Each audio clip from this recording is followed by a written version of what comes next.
I aced every bonus question on the college entrance exam just to get away from Vanessa Dalton. After the exam, Vanessa's friends mocked me. Ethan, Vanessa said she did badly. Turn in a blank paper this afternoon, or you'll never get another chance to suck up to her. They all burst out laughing. Vanessa looked disgusted. I nodded and said I understood.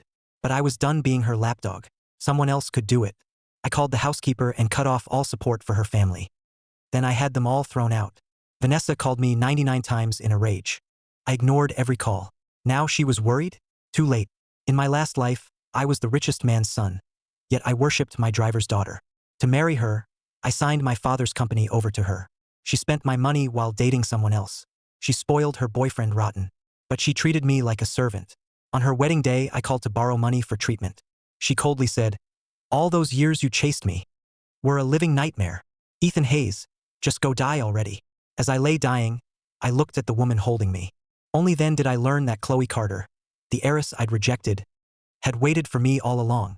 When I opened my eyes again, I was back in senior year. I was asleep at my desk when Vanessa woke me.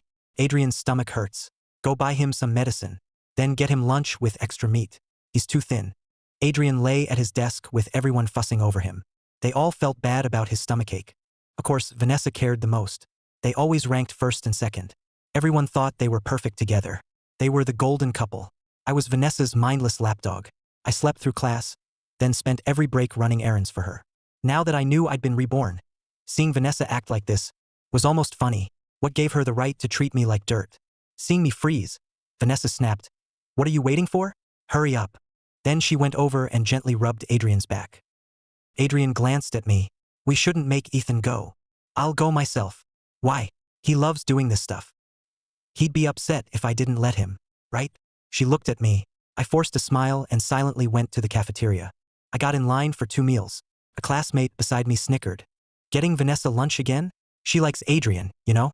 Someone as accomplished as him would never want trash like you." "What exactly am I? A servant's son. You ride to school with the young lady and think she'll marry you? Wake up. A dumb, useless guy like you will always be her servant, doing her laundry and cleaning her floors. You'll even change her kids' diapers." I laughed bitterly. "Vanessa told you I'm a servant's son? I liked her, so I'd let her ride in the car that drove me to school. But now, everyone thought Vanessa was the heiress and I was the servant's son." The classmate rolled their eyes. "Obviously. Hurry and take your lady her lunch." They laughed and everyone around us joined in. They mocked my pathetic devotion and impossible dream. The bell rang. I left the cafeteria but didn't return to class. I sat by a flower bed and ate both meals. I couldn't remember my last decent meal. After losing everything, I couldn't afford good food. I'd wait until the market closed and take discarded vegetables. Meat was out of the question. I finished both meals. Only then did my hunger ease. The first bell had rung when I returned. Vanessa saw me and snapped, "What took so long? Where's the medicine?" "What medicine?" I looked at her coldly. All my usual affection was gone. Vanessa stared at me. "The stomach medicine for Adrian." I said, "His stomach hurts. Are you deaf? You can't even handle one simple task." I glanced at the pale Adrian. What is he to me? Why should I buy his medicine? Adrian came from a modest family. Ever since meeting him, Vanessa had treated him exceptionally well. Whenever Dad gave me something nice, Vanessa gave it to Adrian. Even the watch on his wrist was mine. They used my cards, spent my money, and enjoyed everything I owned. Yet they ordered me around like a servant. "Fine, Ethan. You want to throw a fit? Keep this up, and I'll stop talking to you. Don't come begging me to forgive you." I stared at Vanessa, amused by her threat. "Why would I need your forgiveness? What did I do wrong?" Everyone turned, shocked that I challenged Vanessa. "What's happening?" Her lapdog finally grew a spine. Even Vanessa froze. She stared at me, remembering every time I'd begged her. "Then don't ride home with me today." I nodded. "Sure." Then I returned to my seat. I agreed so easily, as if her threat meant nothing. Adrian's deskmate, Tessa Monroe, jumped in to defend him. "Ethan, what's wrong with you? She only asked you to buy medicine. You couldn't even do that? Can't you see Adrian's sick?" I gave her a cold look. "Then go buy it yourself." Tessa shot back. "It's your job. Why should I go? Adrian's nothing to me. Why should I?" Tessa pointed at me. "You work for Vanessa's family. Of course you should buy medicine for her friend." At that, I turned to Vanessa. "Vanessa, have you been telling everyone that I'm your servant?" I pointed at myself. Vanessa suddenly looked guilty. Of course, people had only seen her being driven around in a luxury car and made assumptions. She simply never corrected them. She couldn't exactly tell them that her father was only a driver, and she was my driver's daughter. Forget the medicine. I'll buy it myself later. Vanessa assumed I still liked her, so refusing to help Adrian made sense. She looked at me. Where's the food? You at least bought lunch, right? Someone from the cafeteria had told her. They saw me get 2 meals. I calmly said, I ate them. What? You ate both? Vanessa looked visibly upset. I nodded. The students in front heard us and gave me disgusted looks. Are you a pig? You ate 2 whole meals. They were used to kissing up to Vanessa and looking down on me before because they were Vanessa's friends. I'd always shown them respect. I never wanted to offend anyone close to her. I hoped they'd put in a good word for me. Now I realized I'd spoiled them. Whenever Vanessa treated them to a meal, she used my money. I'm spending my own money. Forget 2 meals. I could eat 20 if I wanted. The students in front heard me, and their faces darkened. One finally muttered, Your own money? Doesn't it all come from Vanessa's family? I couldn't be bothered to explain. But Vanessa was getting angry. I'd brought her no lunch, so she hadn't eaten at all. Her anger boiled over. She turned to me. Ethan, you asked for this. Let's see if you last more than 2 days this time. She stood up and gathered her things. Then she said to Tessa, Let's switch. You sit with him. Whenever Vanessa got upset, this was how she punished me. She'd refuse to sit beside me. After all, having her sit with me was something I'd begged for. She was supposedly my tutor. Sitting beside me meant she could help with class. But thinking back, Vanessa had never taught me anything.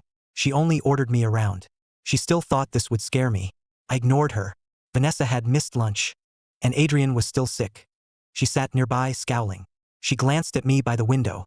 This time, Vanessa was truly furious. She planned to wait until I apologized, then teach me a harsh lesson. After school that afternoon, my Mercedes Maybach waited outside. I walked straight to it. By then, the whole school knew I'd offended Vanessa.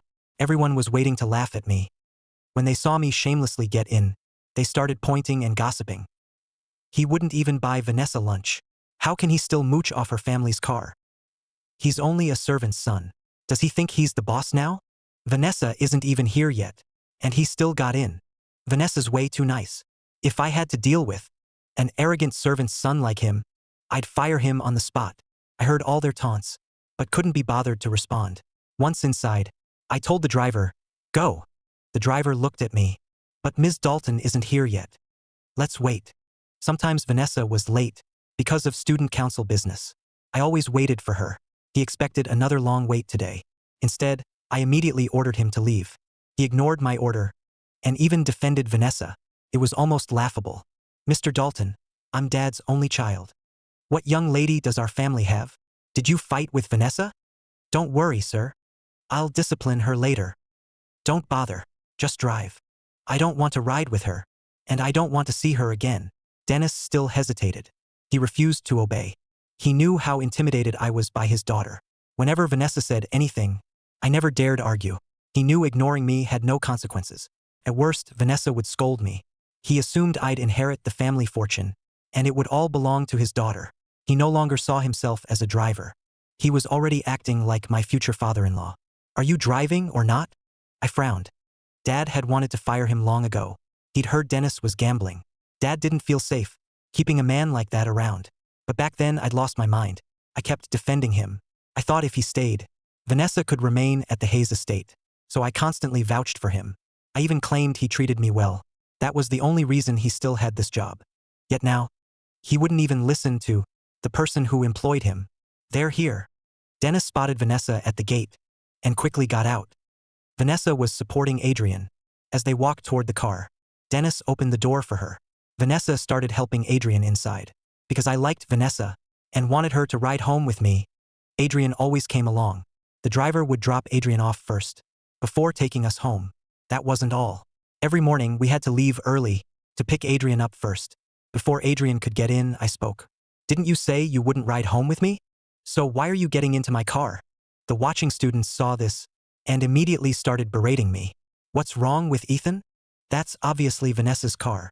Why is he acting like the owner? Right? Letting him ride along is already generous. Now he won't even let the young lady in? Everyone talked over each other. Vanessa looked at me, her expression stiff. She couldn't understand what had gotten into me. She'd offered me an out, but I wouldn't take it. Do you have to act like this? I'm not even mad about lunch anymore. I decided to forgive you. Ethan, are you really keeping this up? I don't need your forgiveness. Find your own way home. You're not riding with me. Vanessa's face went pale, then livid. She knew everyone believed she was a rich heiress. If she didn't ride with me, her lie would be exposed. So she grabbed me and pulled me out. Then she put Adrian in the car. Vanessa, you've gone too far. I admit she made me furious. I'd forgotten many details from this time. But seeing Vanessa act like this, I couldn't understand how I tolerated her, or why I'd ever thought she was wonderful. Vanessa ignored me. She had no intention of being reasonable. She told her father, "Drive." Dennis drove off, leaving me behind. The crowd burst out laughing. Good, that's what he deserves. He's so unreasonable. I pulled out the phone Vanessa had bought herself. It was a bargain bin Nokia. To please her, I'd given her the Apple phone Dad bought me. In exchange, I'd taken her junk phone. I thought it would protect her pride. Now the whole thing seemed ridiculous. Still, I used it to call Dad. Soon, the Mercedes Maybach returned. It stopped at the gate again. Dennis got out, looking grim when he saw me. Sir. He'd clearly been chewed out. Ask them to get out. I won't ride with them. Dennis looked inside. Vanessa helped Adrian out. Adrian hadn't expected this. His face turned even paler. Mr. Hayes, it's fine if you don't like me. But you don't need to take it out on Vanessa. She's always treated you well, hasn't she? Vanessa stopped him. Don't bother explaining to him. Once they were both out, I got into the car. Before leaving, I rolled down the window and waved at Vanessa with a smile. Bye. Dennis glanced at me in the mirror, shocked I'd gone this far. He couldn't help speaking up. Sir, arguments happen. Don't be mad. I'll make Vanessa apologize. But she has no ride now. She'll have to take the bus. Who knows when she'll get home? Everyone else takes the bus. Why can't she? Mr. Dalton, did you forget who pays you? If you have a problem with me, why not quit? He was lecturing me just because I once liked his daughter. Did that mean he could treat me like a nobody? My words scared Dennis into silence. Back home, Margaret saw me. Sir, why are you alone? Why isn't Ms. Dalton with you? There is no Ms. Dalton in this house anymore. Margaret froze. Her young master had finally come to his senses. I'd always treated Vanessa well. So well that she and her father forgot who was in charge. Margaret had wanted to warn me many times, but knew I'd get upset. Hearing me say this now deeply moved her. She looked at me. She had always treated me better than any other servant. But because she questioned Vanessa, I used to resent her. After Vanessa took over the estate, Margaret was the first person she fired. Remembering the past, my eyes stung when I looked at Margaret. I'm going upstairs. Okay. Ms. Carter is here. I'll send her home. Chloe often visited the estate. But Dad had chosen her for me. And since I loved Vanessa, I couldn't stand Chloe. Whenever she came, I refused to see her and had her sent away. In the end, Chloe and I had barely met. Yet before I died, her people took me to the hospital. She still remembered she was my fiancé. I stopped Margaret. I'll see her. Where is she? In the backyard. Playing with Snowy. In the backyard, I found Chloe feeding Snowy. I'd been the one who wanted this dog. But Vanessa disliked dogs, so I stopped going near him. I never knew Chloe and Snowy got along so well. Before I died, I'd heard that despite having everything going for her, she'd stayed single for years. My eyes reddened. After petting Snowy, Chloe finally looked up at me. She saw me standing in the doorway. She started toward me, then remembered how much I hated her. She stopped. Mr. Hayes. Chloe was beautiful and unusually composed. Though we were the same age, she carried herself like someone in her 20s. Academically, she always ranked first in the state. Vanessa hated her more than anyone. Vanessa always said Chloe only succeeded because her family gave her every advantage. She claimed she'd do just as well with Chloe's resources. Chloe's scores always upset Vanessa, so I started treating Chloe like an enemy too. But thinking back, we'd barely interacted. She'd never done anything to me. I fought back my emotions and asked, "Did you need something?" "I came to see you." When I said nothing, Chloe took the hint. "I know you don't want me here. I'll leave." She hadn't expected to see me anyway. She'd only come to visit Snowy. She never expected me to meet her. That alone was enough for her. As she turned to leave, I asked, "Want to stay for dinner?" Chloe froze and stared at me in surprise. "Can I?" The sunset softened my features. Of course. Vanessa wasn't back yet. She was taking Adrian home. Before, I would have waited for her before eating. Margaret was surprised I wanted dinner so early. "Aren't we waiting for Ms. Dalton?" "Why would we?" The staff were used to seeing me worship Vanessa. Now that I'd stopped, they weren't used to it. Margaret didn't press. Okay. I'll arrange it now. Also tell Mr. Dalton not to come back tomorrow. Margaret paused, then understood. It wasn't her place to question me. Understood. After firing Vanessa's father, I sat down in the dining room. Chloe had been sneaking glances at me. When I sat down, she awkwardly looked away. I never knew Chloe was so shy back then. I couldn't resist teasing her. Why won't you look at me? Am I that ugly? My grades were awful, but I was pretty handsome. Without Vanessa ruining me, I'd never have fallen so far. You're not ugly. She looked perfectly calm. But a closer look showed her ears were bright red. I smiled. I hear you're an excellent student. Chloe wasn't used to my warmth. I'm okay. Know any good tutors you could recommend? I couldn't rely on Vanessa anymore. I refused to repeat my last life, assuming Dad would always protect me and never studying. While I still had time, I wanted to improve. Chloe had great resources. A tutor she recommended might actually help. You need a tutor? What about Vanessa? She'd heard my tutor was also my classmate. That was why Vanessa had been living at my estate. I fired her. Vanessa looks down on me and has no patience when teaching me. Every dollar I paid her was wasted. Chloe was surprised, but saw I was serious. She took a sip to hide her nerves. I study on my own. If that's good enough for you, I can tutor you every day. She doubted I'd agree. Before, I wouldn't even look at her. Inviting her to dinner was surprising enough. But instead, my face lit up. Really? Flattered. Chloe nodded. If you want me to, I can. Absolutely. But won't it interfere with your own studies? It's fine. Chloe's face stayed composed, but her eyes were gentle. It won't. She'd finished the high school curriculum and already had guaranteed admission. But she kept quiet, afraid it would bother me. Thanks. My grades are terrible, so please be patient with me. Vanessa was also a top student, but had no patience with me. If I didn't understand after one explanation, she'd insult me. My grades had once been average. After she started tutoring me, they plummeted. She destroyed my confidence. I won't. I'll come by after school from now on. As we ate, Chloe remained quiet. I served her some food. Make yourself at home. Just then, Vanessa returned from taking Adrian home. She'd just learned her father had been fired. He chewed her out. Then she saw we'd started dinner without her. Her face darkened. I glanced at her coldly and kept eating. Vanessa had planned to ask about her father. But seeing Chloe, she snapped. Why is she here? To please Vanessa, I'd avoided getting close to other girls. Whenever Chloe came, I sent her away without a glance. Now I'd invited her to dinner. I said, she's my guest. Got a problem with that? Vanessa sat down and stared at me. You invited her just to make me jealous? Didn't you? Chloe stayed silent. I looked at Vanessa. You're imagining things. You're not that important, Vanessa. I once thought this woman was my whole world. Everything I did revolved around her. But after starting over, all I felt was disgust. Loving someone like her would only drag me into an abyss. If you think being with another girl will upset me, you're delusional, Ethan. I'd love to see you with someone else. Then maybe you'd stop bothering me. With that, Vanessa went upstairs to her room. I was speechless. Once Vanessa left, Chloe's expression grew complicated. Don't listen to her. You're not upset, are you? I wasn't sure. To my surprise, Chloe said nothing and suddenly seemed distant. After dinner, I walked Chloe out. Get home safe. Okay. She left without saying much. When I went back inside, Vanessa came downstairs. Despite everything she'd later do, she was undeniably beautiful. She looked gentle and reserved. That appearance had fooled me. Vanessa confronted me. Why did you fire my dad? She hadn't asked in front of Chloe. She didn't want anyone knowing. She was only the Hayes family driver's daughter. Making a scene before Chloe would humiliate her. I replied flatly, do I need your permission to fire a driver? He's my father. I told him what to do today. Leave him out of it. If you're so tough, fire me instead. The word fire instantly perked me up. I stared at Vanessa. Sure, no problem. What did you just say? Vanessa stared at me in shock. I continued, you always call me stupid, so let's end this. Move out. I'll find another tutor. My grades have only gotten worse since you started teaching me. You're not worth what I pay you. Vanessa thought I was joking.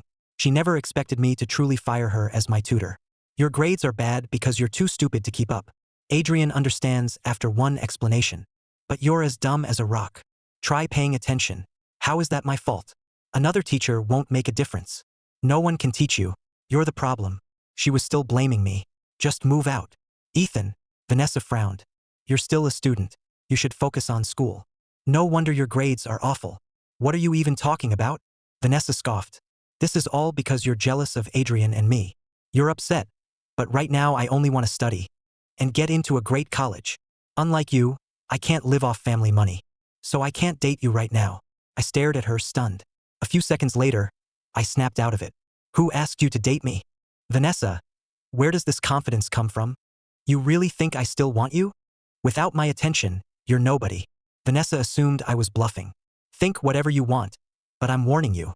Invite Chloe to dinner again, and I'll stop talking to you. She stormed into her room and slammed the door. I returned to my room and called Margaret. Margaret, move Vanessa's things out tomorrow. I won't house someone who thinks she can walk all over me. Then I got Chloe's number and saved it. I texted her, "Are you home?" She didn't reply. The next morning, I didn't have to pick up Adrian, so I slept in. I thought Vanessa had already left. Instead, she was waiting at the breakfast table. I sat down and enjoyed my breakfast, because we always rushed to pick up Adrian. I'd rarely eaten a proper breakfast at home. Seeing Vanessa wait for me, I'm not picking him up. You can leave early. After breakfast, I headed outside with Vanessa close behind. A new driver opened the door for me. Vanessa climbed in after me. I looked at her. What's this, Vanessa? Didn't you say you wouldn't ride with me? I remember exactly what you said yesterday. Vanessa pressed her lips together and stayed silent. If Dad hadn't ordered me to appease you, I never would. Your family just had money, and you used it to bully people. Big deal.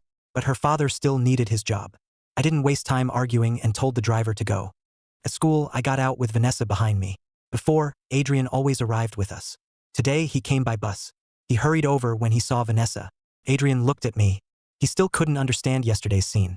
How could a servant's son act so arrogantly toward Vanessa? Seeing us arrive together, he asked, "Did you two make up?"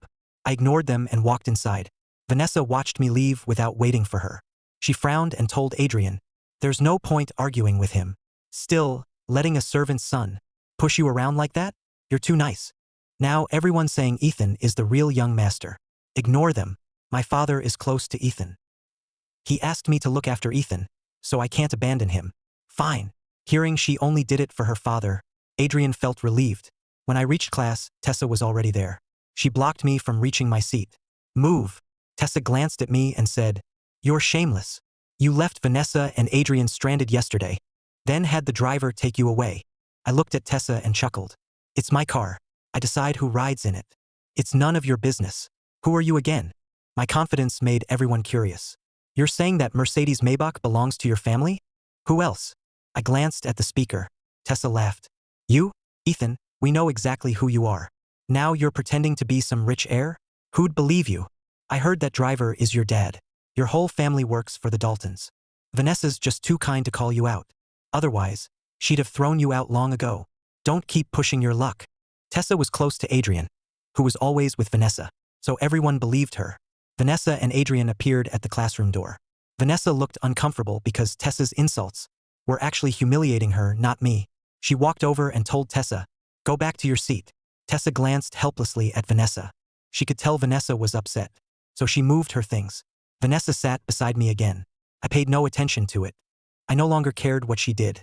She was a teacher's favorite and knew everyone. No one questioned her switching seats. Tessa sat beside Adrian.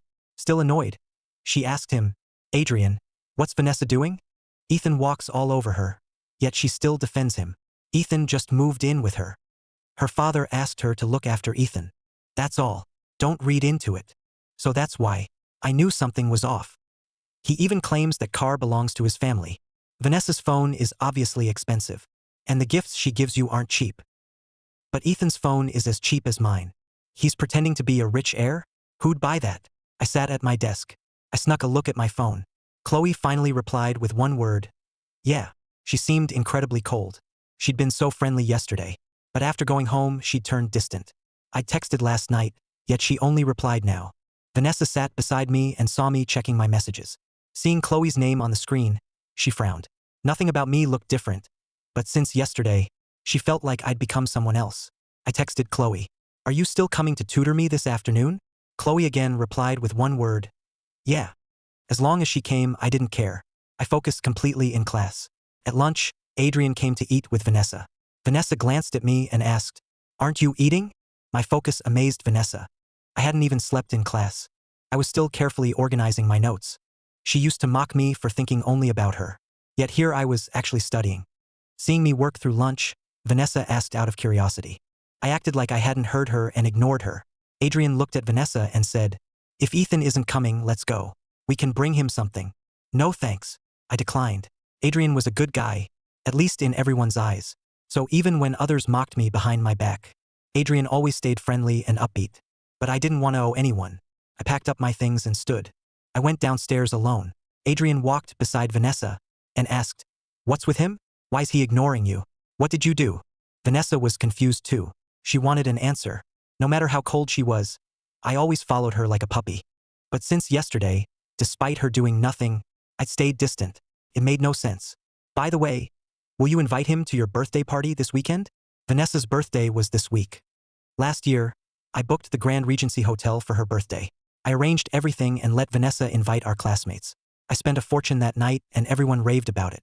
I felt honored just to attend her party. This year was supposed to be the same. I'd arranged everything days ago. If I hadn't fired her, Vanessa wouldn't have worried. But after what I said yesterday, I was still cold today. She couldn't help wondering. If I didn't go, would her party still happen? Watching me walk away, Vanessa reassured herself. "Why worry? He'll definitely come. He'd never ignore my birthday. Maybe he's acting cold to surprise me." That thought relaxed her. She told Adrian, "He'll come. Of course. He's always there for your birthday." That afternoon, Vanessa and Adrian rehearsed for the school anniversary. I didn't wait for her. I went straight home. Chloe was already there. She and Snowy greeted me. Seeing her made me smile. Maybe it was because of our bond in my last life. Now every time I saw her, felt precious and rare. Chloe froze when she saw my smile. She was used to me being spoiled and cold. My recent warmth made her too shy to meet my eyes. I looked at her. I smiled. "You're early. Let's go straight to the study." I took Chloe upstairs. "In class today, I found a lot I didn't understand. I wanted to ask you about it." We sat down in the study. The seat beside me used to be Vanessa's. But even when she sat there, she never taught me seriously. She even thought I disrupted her studies. Chloe sat beside me and took out 2 tests. She wanted to gauge my current level. I carefully finished them and handed them over. Chloe silently reviewed them. I felt embarrassed. "Sorry, I'm really dumb." "It's not you. You've just been using the wrong approach. Let's start with the basics, okay?" I nodded. Chloe kept her head down while teaching, avoiding my eyes and explaining everything carefully. But her way of solving problems was incredibly easy to follow.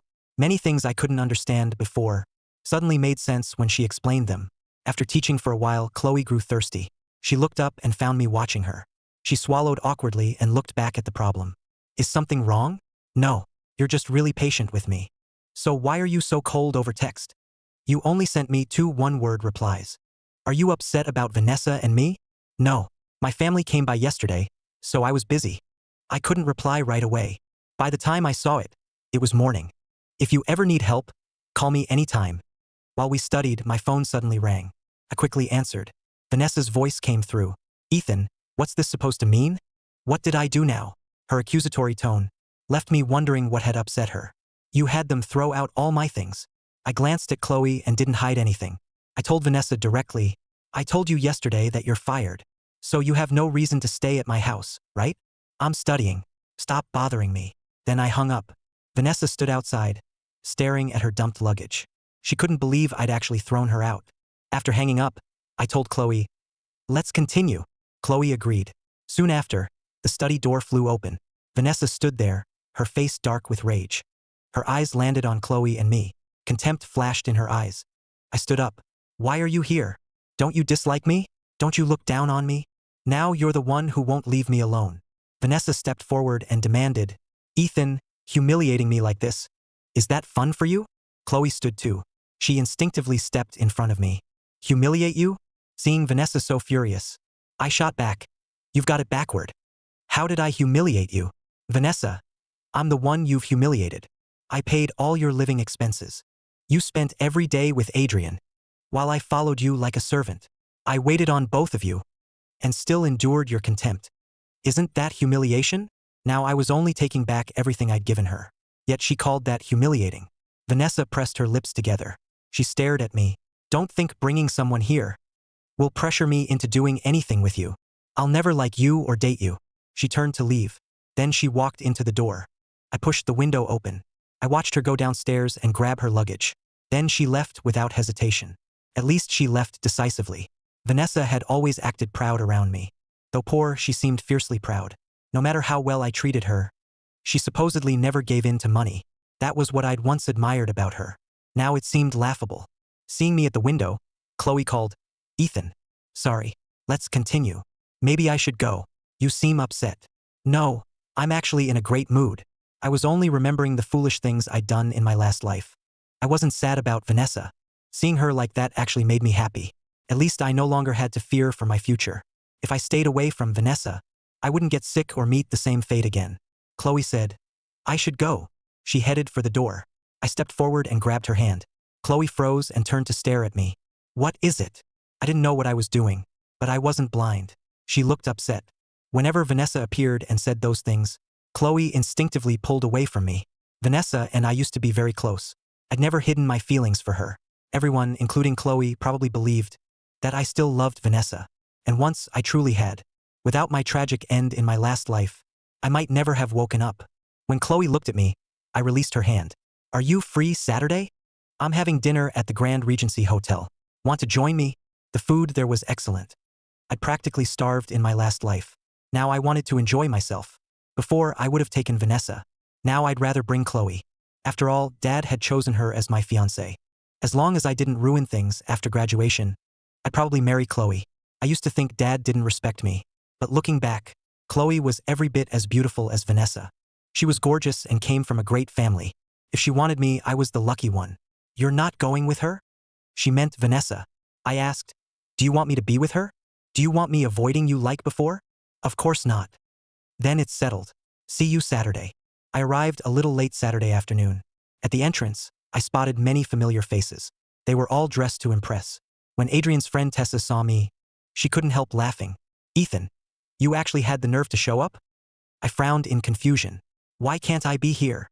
The Grand Regency's owner is a close friend of my dad. I'm a top VIP. I can come whenever I want. So why exactly can't I be here?" Tessa sneered. "Vanessa hasn't spoken to you for days. Now you shamelessly show up for her birthday? Vanessa's birthday? Right. Today was her birthday. I've been so focused on studying, I'd forgotten. Without their reminder, it would have slipped my mind. I'd already spoken to the Grand Regency's staff. This was Vanessa's 18th birthday. In my last life, on her 18th birthday, I threw her a lavish party at the Grand Regency. It was also the day I learned the truth. "Ethan, will you stop meddling in my life?" I got angry and ignored her. Our Cold War lasted 2 days. But I still apologized first. To make her marry me, I even handed her the company Dad left me. Looking at the lively scene, I ignored them. I'd arranged everything here for Vanessa. Naturally, I'd been expected to pay. But I'd come to my senses and cut her off. Yet she still brought everyone here to spend my money. I wondered how she'd handle the bill. Ignoring their taunts, I entered the elevator. I'd already reserved a table with Chloe. I wondered if she'd arrived. Leaving the elevator, I saw Vanessa chatting with Adrian. She noticed me immediately. Vanessa's eyes locked onto me. "I knew you'd show up. For a moment I thought you really wouldn't." Vanessa approached with a smug smile and teased. "Didn't you say you weren't coming? Don't think showing up means I'll forgive what you did." "Ethan, I'm still mad. She always did this." She used her anger to force me to give in. I looked at her with a faint smile. "Did you need something? Aren't you here for my birthday? Why would I celebrate your birthday? You didn't invite me. With all these classmates here, you won't miss me." "Ethan, what do you mean?" Vanessa stared at me irritably. I was still playing tough. Even on her birthday, I insisted on making her angry. Just then, the restaurant manager approached me. "Mr. Hayes, has Chloe arrived?"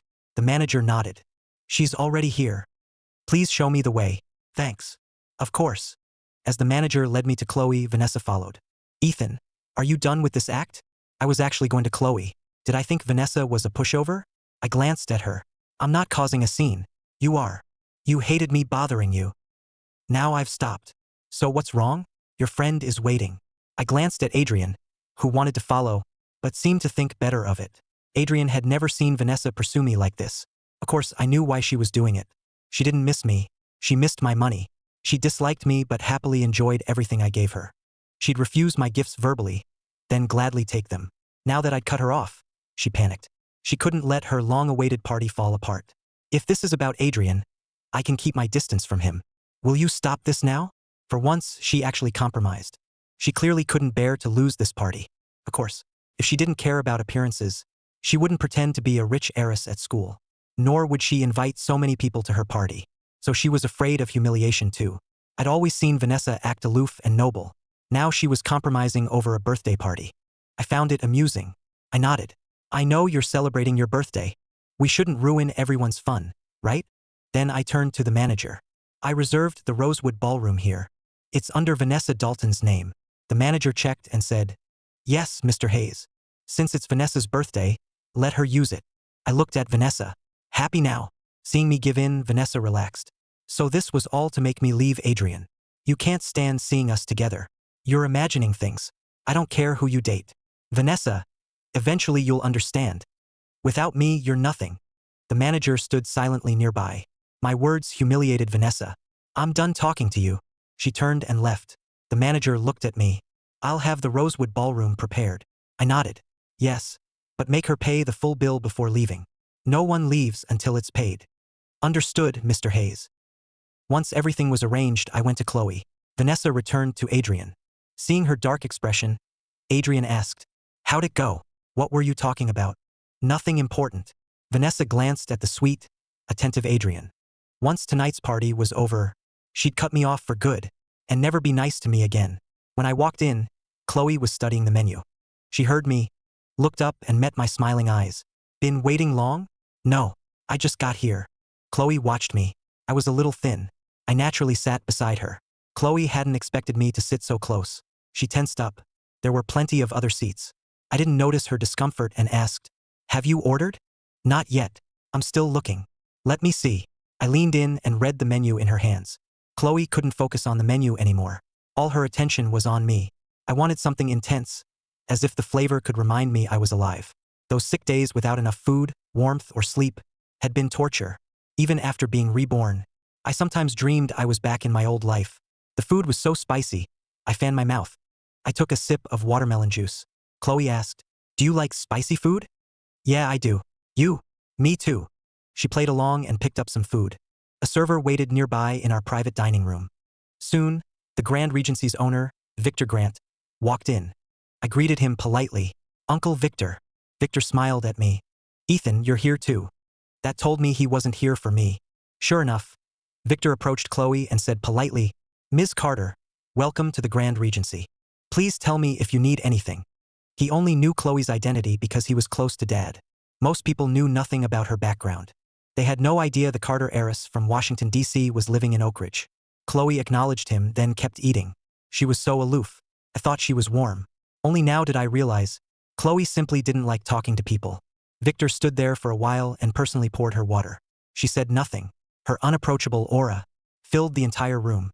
Victor finally took the hint. "I'll leave you to your meal. Please enjoy." "Wait, Uncle Victor." I called after him. Hearing me, he stopped and came back. "What else can I do for you, Mr. Hayes?" His warm smile made him seem genuinely kind. That was why I'd always liked him. But if I remembered correctly, in my last life, the Grand Regency caught fire 3 days after Vanessa's party. The fire broke out without warning. The kitchen's fire safety measures were inadequate. When the fire started, none of the extinguishers worked. The fire even caused casualties. The Grand Regency had been Oak Ridge's top hotel, but never recovered from that disaster. I heard Victor became seriously ill afterward. I looked at him. "Your fire safety systems are working, right?" Victor looked surprised by the sudden question. "Why the sudden concern, Mr. Hayes? I just think you should have everything checked, especially the kitchen." "Don't worry, our fire safety system is excellent. Nothing could go wrong. We take our guests' safety seriously." I stared at him quietly. "Uncle Victor, could you check it yourself?" Seeing how insistent I was, Victor looked annoyed and stared at me. "What are you implying? Do you not trust me, Mr. Hayes? Your father and I are close friends. He knows what kind of man I am. I run an honest business. You're questioning my integrity." I was about the same age as his son. To him, I was just a kid who knew nothing about business. Chloe spoke up. "Since he asked, you might as well check." Since Victor entered, Chloe had barely spoken to him. She'd only given brief replies to his questions. But now that she'd spoken, Victor respected her request. "All right, I'll check now." Chloe was composed, and her status carried weight. Though she was about my age, people found her words more convincing. After Victor left, I looked at Chloe in surprise. "Why did you back me up?" "I'd made the request because I knew what would happen. But from Chloe's perspective, I shouldn't have known anything. Chloe replied, "You asked. Of course I'd help. What if I made it up? Why would that matter?" Chloe continued, "Even if it was a joke, no harm would be done. He'd only waste one trip." She said it all calmly. But as I watched her, warmth flooded my heart. Felt like someone truly trusted me. I remembered the moment I was diagnosed with HIV. No one believed I was a victim. They all said I'd been sleeping around. If I had, I would have owned it. Everyone blamed me and looked at me with disgust. Eventually, I started hating myself too. But the truth was, Vanessa had someone take a needle used on an HIV patient and use it on me. She wanted an excuse not to marry me. Only the person who framed you knows how innocent you are. Chloe and I took our time eating. Afterward, we stayed and ordered dessert. I brought homework, so I worked on it there. Chloe helped explain the problems. We stayed until evening. Vanessa's birthday party ended. But when everyone tried to leave, the hotel stopped them. Vanessa hadn't paid the bill. Vanessa called me. I ignored the first call. Chloe watched me from beside me. Not answering? I know who's calling. I ignored it until Vanessa called twice more. Then I answered. "Ethan, what's this supposed to mean?" Vanessa's voice burned with rage. The angrier she got, the happier I felt. I wanted nothing more to do with her, but I still had to settle the score from my last life. Otherwise, I'd never let go of that rage. I smiled. "What's wrong, Vanessa? Why so angry? Come pay the bill." Vanessa lowered her voice. "Don't make trouble." She'd planned to wait until the party ended, then leave and never deal with me again. She never expected me to set this trap. Now she couldn't pay, and no one was allowed to leave. Everyone was waiting on her. I said, "That's strange. I didn't attend your party. Why should I pay? Why not split the bill with your classmates? You can all chip in. They all care about you. You're all so close. You treat them all the time." I used to give Vanessa a huge monthly allowance. She took it without hesitation. She claimed she'd earned it by tutoring me. She acted generous and often treated everyone. Everyone thought Vanessa was loaded. That made them eager to befriend her. But she was spending my money. "Ethan, do you have to do this? What will it take for you to come pay? If you're asking a favor, act like it. Don't you think?" Over the phone, I heard Vanessa let out a resentful breath. I no longer worshipped her unconditionally. Of course she was angry. I smiled. "Can't do it? Fine. I'm hanging up. Please." Vanessa gripped her phone and clenched her teeth. The hotel staff had blocked them from leaving. I hung up and stood. Then I told Chloe, "I'll be right back." I headed to the Rosewood Ballroom.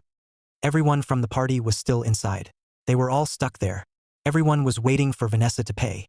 The mood was painfully awkward. No one could leave. Vanessa had no choice but to stay, under everyone's stare. As I arrived, the manager approached. He greeted me politely. "Mr. Hayes." I looked around at everyone. They were all dressed to the nines. That afternoon, they'd all looked down on me. Now none of them looked so smug. After all, few things were more humiliating than being trapped here because you couldn't pay. "What's wrong, everyone? Isn't this Vanessa's birthday party? No one looks very happy." I deliberately studied Vanessa. She looked darker than anyone. Adrian stood nearby, completely lost. "Ms. Dalton hasn't paid the bill. I merely asked them to settle it. That's all? No need to make such a scene. They're my classmates. I'll cover tonight's bill." I handed over my card, and the manager went to run it. Everyone gave me complicated looks.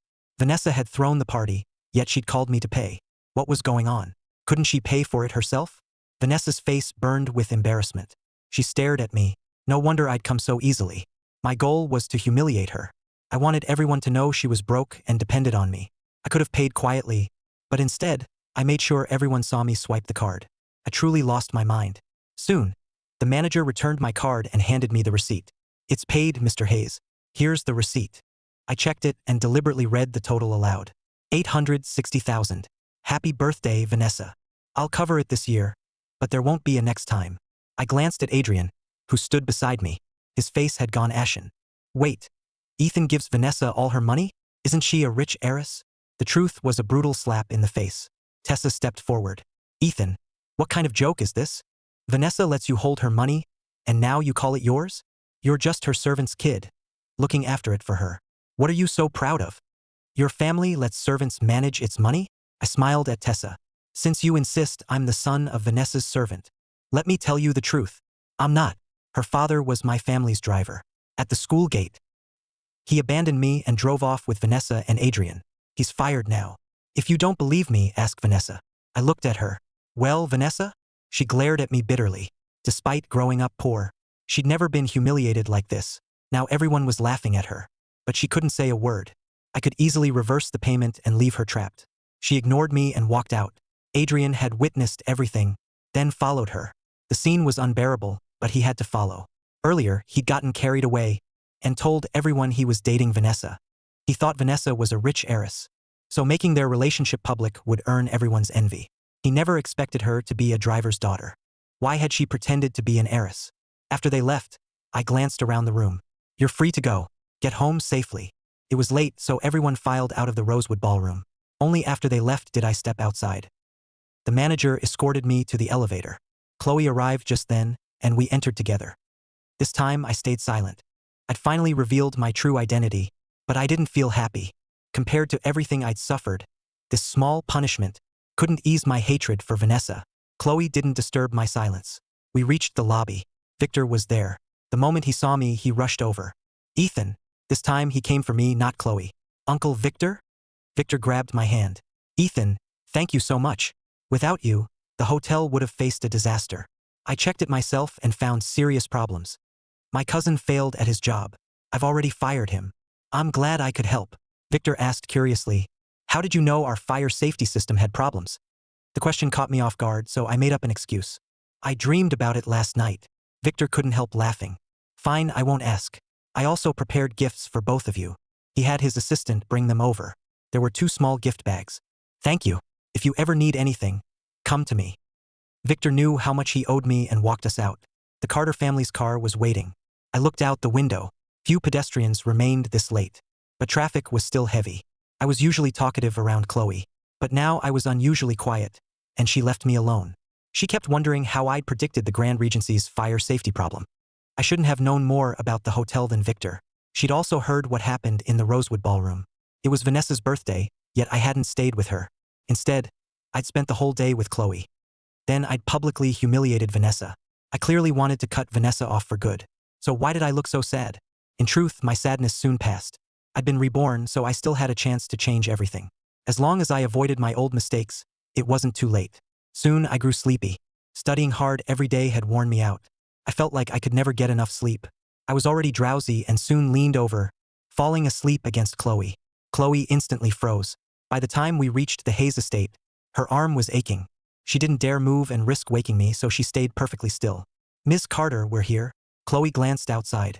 Then she looked at my face, unsure whether to wake me. The driver had gotten out and was waiting. But Chloe never woke me. I felt the car stop and woke up, glancing outside.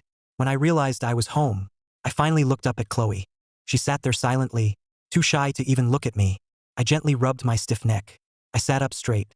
We're here. Chloe nodded. Why didn't you wake me? You were sleeping so soundly. As she spoke, her face remained expressionless. I looked at her and noticed her ears were slightly red. I knew she was shy, but not this shy. When Chloe heard me say her name, she looked at me. I asked, are you scared of me? No. Then why won't you look at me? Whenever you're with me. You act like you can't stand me. Chloe cleared her throat. I'm just not used to being this close to anyone. You're the first. I couldn't help laughing. Then why didn't you push me away? Hearing that, Chloe seemed eager to regain control. She asked, why did you leave Vanessa? Didn't you love her? The question caught me off guard. I looked at the empty street ahead. I just realized I don't love her anymore. It's nothing. I'm going inside. I had just stepped out of the car when the gates to the Hayes estate slowly opened. Dad, Richard Hayes came to the entrance. My eyes lit up when I saw him. Dad, you're finally home. Richard was always busy with work. I was usually home alone. We had plenty of staff, but few could keep me in line. And that wasn't all. Even Dad spoiled me and rarely disciplined me. He only cared that I was happy. Being spoiled by Dad had been the happiest time of my life. In my last life, Dad warned me to stop obsessing over Vanessa, but I wouldn't listen. Now that I saw him alive again, he initially wore a stern expression. He wanted to regain some authority as my father. But then I suddenly burst into tears. Richard instantly panicked. He gently patted my shoulder. What's wrong, son? Who hurt you? Was it that Vanessa girl? I heard you fired both her and her father. I hugged Dad. Nothing. I just missed you. Silly kid. You complain when I call too often. By the way, is that the Carter family's car? Dad's question made me turn around. The Carter family's car was still at the gate. Chloe had already stepped out. She saw my red eyes, which was a little embarrassing. Chloe drove me home. We went out for dinner. Richard looked at me in surprise. Whenever he'd mentioned our engagement before, I'd strongly opposed it. I'd even said I'd never have anything to do with Chloe, yet now we were going out together. He didn't know what had changed his son, but Richard still called out to Chloe. Chloe, come inside for a while. Hello, Mr. Hayes. I won't come in tonight. I should head home. She glanced at me, then got back in the car. The Carter family's car drove away. Only then did I follow Dad inside. Did Chloe upset you? My red eyes made me look hurt. I shook my head. No, she's been great to me. I sat on the couch while Dad kept watching me. He was still so young. He hadn't been old when he died either. But in my memory, when he passed, he had looked ancient. Richard questioned me repeatedly. Only after confirming Vanessa hadn't hurt me did he finally relax. When I woke up Sunday morning, Margaret told me Vanessa was here. Last night's scene flashed through my mind. Vanessa and I had completely fallen out. She should have understood that I'd never spoil her again. Yet she'd come anyway. Downstairs, I found Vanessa wasn't alone. Her father was with her. Dennis sat on the couch and addressed Richard. Mr. Hayes, Vanessa acted foolishly. I've already scolded her. She'll never bully Ethan again. Richard frowned. You don't get to call my son by his first name. He'd long despised the Dalton father and daughter. If he hadn't feared losing his son, he never would have tolerated them. Dennis realized his mistake and quickly apologized. Young master, of course, young master. When he saw me coming downstairs, he quickly turned toward me. Good morning, young master. I brought Vanessa here today to apologize to you. I turned to Vanessa. She sat there silently, looking sullen. Apologize? Vanessa certainly didn't look apologetic. Every inch of her face screamed reluctance. She clearly still resented me for last night. There was no way she'd apologize willingly. There's no need, Mr. Dalton. Vanessa hasn't offended me. She doesn't owe me an apology. But I heard you fired her. When Dennis himself was fired, he hadn't been this anxious. After all, his salary wasn't much, and he worked long hours. But Vanessa was different. She made a fortune just tutoring me. Someday, the entire Hayes family fortune might even be hers. Now that Vanessa and I had completely fallen out, Dennis couldn't possibly accept it. I said, my grades kept getting worse while she tutored me. Vanessa also believes she can't handle the job. She says I'm too stupid to teach. So I honored her wishes and fired her. There's no conflict between us. She didn't do anything upsetting. So an apology isn't necessary. Richard glanced sideways at me. I looked perfectly calm as I spoke. Before, I'd insisted on having Vanessa as my tutor. Dad had no choice but to agree. Now I'd actually fired her. Richard was surprised and moved. His son had finally grown up. I need to study and have breakfast. Richard had the Dalton father and daughter escorted out. After breakfast, I left the house. The driver was waiting outside, and I got in. As the car left the Hayes estate, I saw Vanessa still at the gate. Her father was there too. Unlike his gentle act inside, Dennis raised his hand and slapped her. I knew Vanessa's background. Her father was a compulsive gambler. Her mother couldn't take it and abandoned her. Vanessa lived with her father, borrowing school money from relatives. Once she got older, she found ways to support herself. Despite all that, she still excelled in school and always ranked first. That made me cherish and care for her even more. I gave her the best of everything to make her life easier. But while I cared for her, she never cared for me. I was only her ATM. Adrian was the one she loved. I looked away and headed to school. After what happened yesterday, everyone treated me much more kindly. Classmates started approaching me. Ethan, is your family really that rich? So you gave Vanessa all her money? We always thought she was an heiress. Didn't you already find out? We just don't get it. You treated Vanessa so well. So why did she choose Adrian instead? Why not give me a chance, rich boy? I'll treat you better than Vanessa. I looked at the girl who said it. Her words made me laugh. Just then, Vanessa appeared. Hearing the girl, Vanessa sneered. You wish. He'd have to want you first. He already has a new target. Get in line. A new target? Everyone turned toward me. Who could be better than Vanessa? Was there any girl at their school more impressive than her? Probably not. She might not be an heiress. But Vanessa was beautiful and academically gifted. Everyone still believed she had a bright future. Vanessa ignored them and looked straight at me. You chased me for years, and now you're punishing me because I said no? Ethan, none of this will make me love you. A guy with grades as bad as yours, who thinks family money makes the world revolve around him. Can't hold a candle to Adrian. Her words reminded everyone that I ranked near the bottom. I wasn't just Vanessa's lapdog. I was also an idiot. Before I could respond, Vanessa brought up last night's party. You told me to invite everyone. I never wanted that party. Then you deliberately embarrassed our classmates. Do you think money lets you trample on people's dignity? And stop claiming you supported me. That money was my tutoring pay. I won't take another cent from you. But don't expect my help again. After saying that, Vanessa switched seats. She acted like she wanted nothing to do with me. She was playing the aloof genius again. That was her usual act. But I hadn't forgotten her begging me last night. When her father slapped her, I'd briefly felt sorry for her. Now I thought she deserved it. I wasn't letting this slide. Tutoring? Vanessa, you actually dare bring that up? Since you started tutoring me, besides spending my money, have you done anything useful? I ranked at the bottom every month. Thanks to your tutoring. Vanessa replied expressionlessly. I've told you before. You're just stupid. How is that my fault? Ethan, why not use your money to buy a brain? Everyone laughed at Vanessa's remark. I stared at her smug face. You're sure I'm the problem? Not your teaching? Vanessa remembered Chloe was tutoring me now. She scoffed. In that case, let's see your score on the next monthly exam. Just improve your ranking by 100 places. And I'll admit I was the problem. She wanted to see if Chloe could really teach me. She was convinced my brain simply didn't work. Deal. I looked at her. She only asked for 100 places. Such a low bar showed how little she thought of me. When I agreed, Vanessa told everyone, you all heard him. If he improves his ranking by 100 places next month, I'll run 6 miles as punishment. Wow. Everyone stared at Vanessa excitedly. Tessa looked at me. If Vanessa has to run 6 miles, you should run 6 miles if you lose. But can you even make it that far, Ethan? If you're scared, just admit defeat. Sure, 100 places isn't that hard. Especially after studying with Chloe these past few days. Her explanations were easy to understand. I could feel myself improving, so I accepted. The bet would push me. A goal would keep me motivated. Vanessa laughed when I agreed. Idiot. She sat down, amazed I'd actually accepted. Whenever she questioned me during tutoring, I knew nothing. She knew exactly how bad I was. She was already looking forward to watching me run 6 miles. They had just made the bet.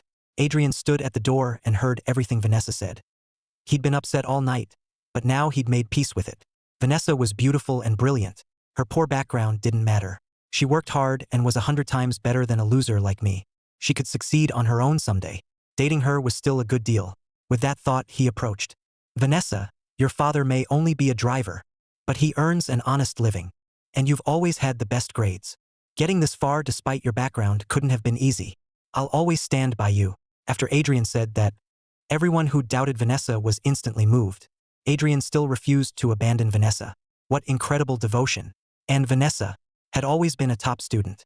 Her money wasn't the only reason people liked her. She was genuinely talented and accomplished. Meanwhile, Ethan refused to work hard, yet expected girls to date him. How shameless. I watched the two play off each other and nearly wept over their love story. How touching. They deserved each other forever. My mistake had been getting between them. After Vanessa tore me down, everyone thought I was an idiot. I'd finally shed the labels of lapdog and servant's son. Now they avoided me because of my grades. But I didn't care. Compared to the loneliness of my last life, their behavior meant nothing. I still had money and loving parents. I focused on class and ignored them. After school, Dad came to pick me up with Mom. They were both in their 40s now. But in their youth, they'd both been stunning. Even now, they still looked incredible. Mom got out, and the moment she saw me, she gave me a warm hug. Then she thoughtfully opened the car door for me. Vanessa and Adrian had just left the school and witnessed the scene. Several classmates walking with them saw me with an older woman and grew curious. Is that Ethan's new target? Vanessa had mentioned my new target that morning.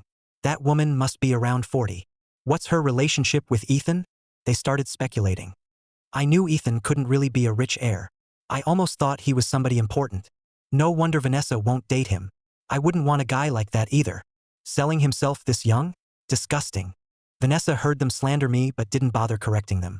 Adrian looked at Vanessa. When she stayed silent, he assumed everyone was right. Suddenly, he felt relieved. My grades might have been terrible, but I could spend a fortune in a single night. Adrian still felt bitter. He'd always felt inferior to me.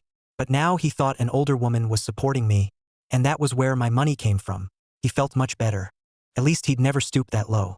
He'd achieve his dreams through hard work. Someday he'd have everything I had. Adrian and Vanessa boarded the bus. Vanessa said, "I can't take you home today." She could no longer make money tutoring me, so she'd found a part-time job. Her father had racked up huge gambling debts. He'd often taken her money. Now she had to support herself. Adrian nodded. "Okay." My parents took me to buy a new phone. Then they took me to dinner. Chloe was already there when we arrived. Chloe lived with her uncle in Oak Ridge. Thomas Carter and Richard were close friends. This was the two families' first formal meeting. Richard had wanted to arrange this for ages, but I'd strongly opposed it because Vanessa was all I cared about. So the dinner never happened. Today I finally agreed to come. Richard was deeply relieved. His son had finally grown up and started listening. During dinner, he and Thomas chatted happily. I sat beside Chloe and told her about my bet to raise my ranking by 100 places. When I finished, Chloe only gave a brief acknowledgement. I couldn't read her reaction. "Do you think I was too reckless? That it's too much pressure?" Chloe looked at me. "No. Then do you think I can do it? I understand everything you've taught me lately, but don't worry." Chloe held my gaze. "Leave it to me. You're actually very smart. You're not nearly as dumb as some people claim." By some people, she meant Vanessa. When Vanessa had called me stupid, Chloe hadn't said anything, but she'd remembered it. Her words made me smile. "That puts my mind at ease. I'll be counting on you for a while." "Of course." As we talked, I noticed the room had gone quiet. I looked up and found Dad and Thomas staring at us. I felt awkward. "Dad, why are you staring?" "No reason. Keep talking." Richard resumed chatting with Thomas, but couldn't help thinking, those two really were close. He'd arranged this engagement himself, so why did it feel like his own boy was being stolen away? After dinner, Richard and Thomas still had business to discuss. So Chloe and I left first. Instead of going home, we found a cafe. I wanted ice cream, so I ordered some. After ordering, I came back and sat beside Chloe. We continued reviewing problems. My mind was fully focused on studying. After all, running 6 miles would nearly kill me. "Here's your order." A server soon brought everything over. I looked up at the person in the server's uniform. It was Vanessa. I stared at her in surprise. "What are you doing here?" Vanessa gave me a cold look. "I should be asking you that. You knew I worked here and came to humiliate me, didn't you?" Even though I'd been acting cold, Vanessa was sure I still loved her. I was only trying to force her to give in. How else could I have found her workplace? Couldn't be a coincidence. "You're overthinking it. This is pure coincidence." Vanessa glanced at Chloe but didn't linger. She turned and left, unwilling to waste another second on us. Seeing her act so smug, I couldn't understand what she was so proud of. I turned and offered Chloe the ice cream. She declined. "You have it." She picked up my backpack and walked out of the cafe with me. I planned to stay longer, but running into Vanessa had ruined the mood. For the next 2 weeks, I studied nonstop. Chloe often came to the Hayes estate to tutor me. My grades improved dramatically, but whenever Vanessa saw me studying, she mocked me. "Ethan, if you're having second thoughts, quit now. Don't back out when the scores come in." "Exactly. You're distracting me." I frowned and put in my earbuds. The monthly exam finally ended, and I felt great. I rushed home. The scores weren't out, but I felt I'd done well. Chloe sat in the yard, drinking tea with Snowy beside her. Snowy was getting chubbier. I hugged Snowy and said to Chloe, "You're here early today." "I'm always early. Don't you have other school activities?" Vanessa was also a top student. She and Adrian always had packed schedules. Chloe seemed much less busy. She was always here before I got home. "I have a lot of freedom. No one micromanages me." "No school events you have to attend?" "I usually skip them." "Even student council?" Chloe shook her head. "Sometimes I compete, but usually I don't." "Why not?" "It's not very interesting. The teachers think it's an unfair mismatch. It discourages the other students. But I've seen your name in lots of competitions, especially the ones Vanessa entered. She said you always showed up and even cost her first title. That's why she hates you." Chloe quietly took a sip. She rarely missed a competition Vanessa entered. I desperately wanted to know my score, so Chloe and I compared answers in the yard. I'd gotten many right, which put me in a great mood. When the scores came out, our homeroom teacher entered. As usual, she praised Vanessa and Adrian. They had ranked first and second again. Then she added, "But this time, I also want to recognize Ethan Hayes." I instantly perked up. Vanessa glanced at me, with mockery in her eyes. Our teacher continued, "Ethan did very well this time. He used to rank near the bottom, but he's made huge progress." He broke into the top 200 in his grade. If he keeps working, he'll do well on the college entrance exam. Top 200? Everyone's eyes widened. Even Vanessa froze. She'd only expected me to improve by 100 places. Now I'd reached the top 200. Even I hadn't expected such a leap. It was beyond anything I'd imagined. Maybe my last life's suffering had cured me of chasing comfort. Now I took every class seriously. I listened carefully every day, then reviewed everything with Chloe. She was also an excellent teacher. Even difficult problems became simple when she explained them. Hard work really did pay off. Ma'am, are you sure that's right? Ethan's grades were awful. How could he possibly? There's no mistake. Our homeroom teacher looked at me calmly. She'd always been frustrated by having me drag the class down. It had caused her plenty of trouble. She never expected such a huge improvement. Her praise made me happy. Vanessa watched me silently. I said, "Well, weren't you the one who called me stupid? Don't forget your 6-mile run." Vanessa pressed her lips together, utterly confused. How could someone that stupid improve so much? Was Chloe really that good? After school, Vanessa had no choice but to run 6 miles. I didn't go home. I stayed just to watch. I sat nearby watching her struggle after her humiliating loss. A strange thrill rose inside me. Felt amazing. Adrian watched nearby, angry at how heartless I'd become. Tessa looked at me and whispered to Adrian, "It's only the top 200. Why is he acting like he came in first? Vanessa ranked first and isn't that smug. And Adrian ranked second." Adrian looked at Vanessa. He calmly said, "A bet's a bet.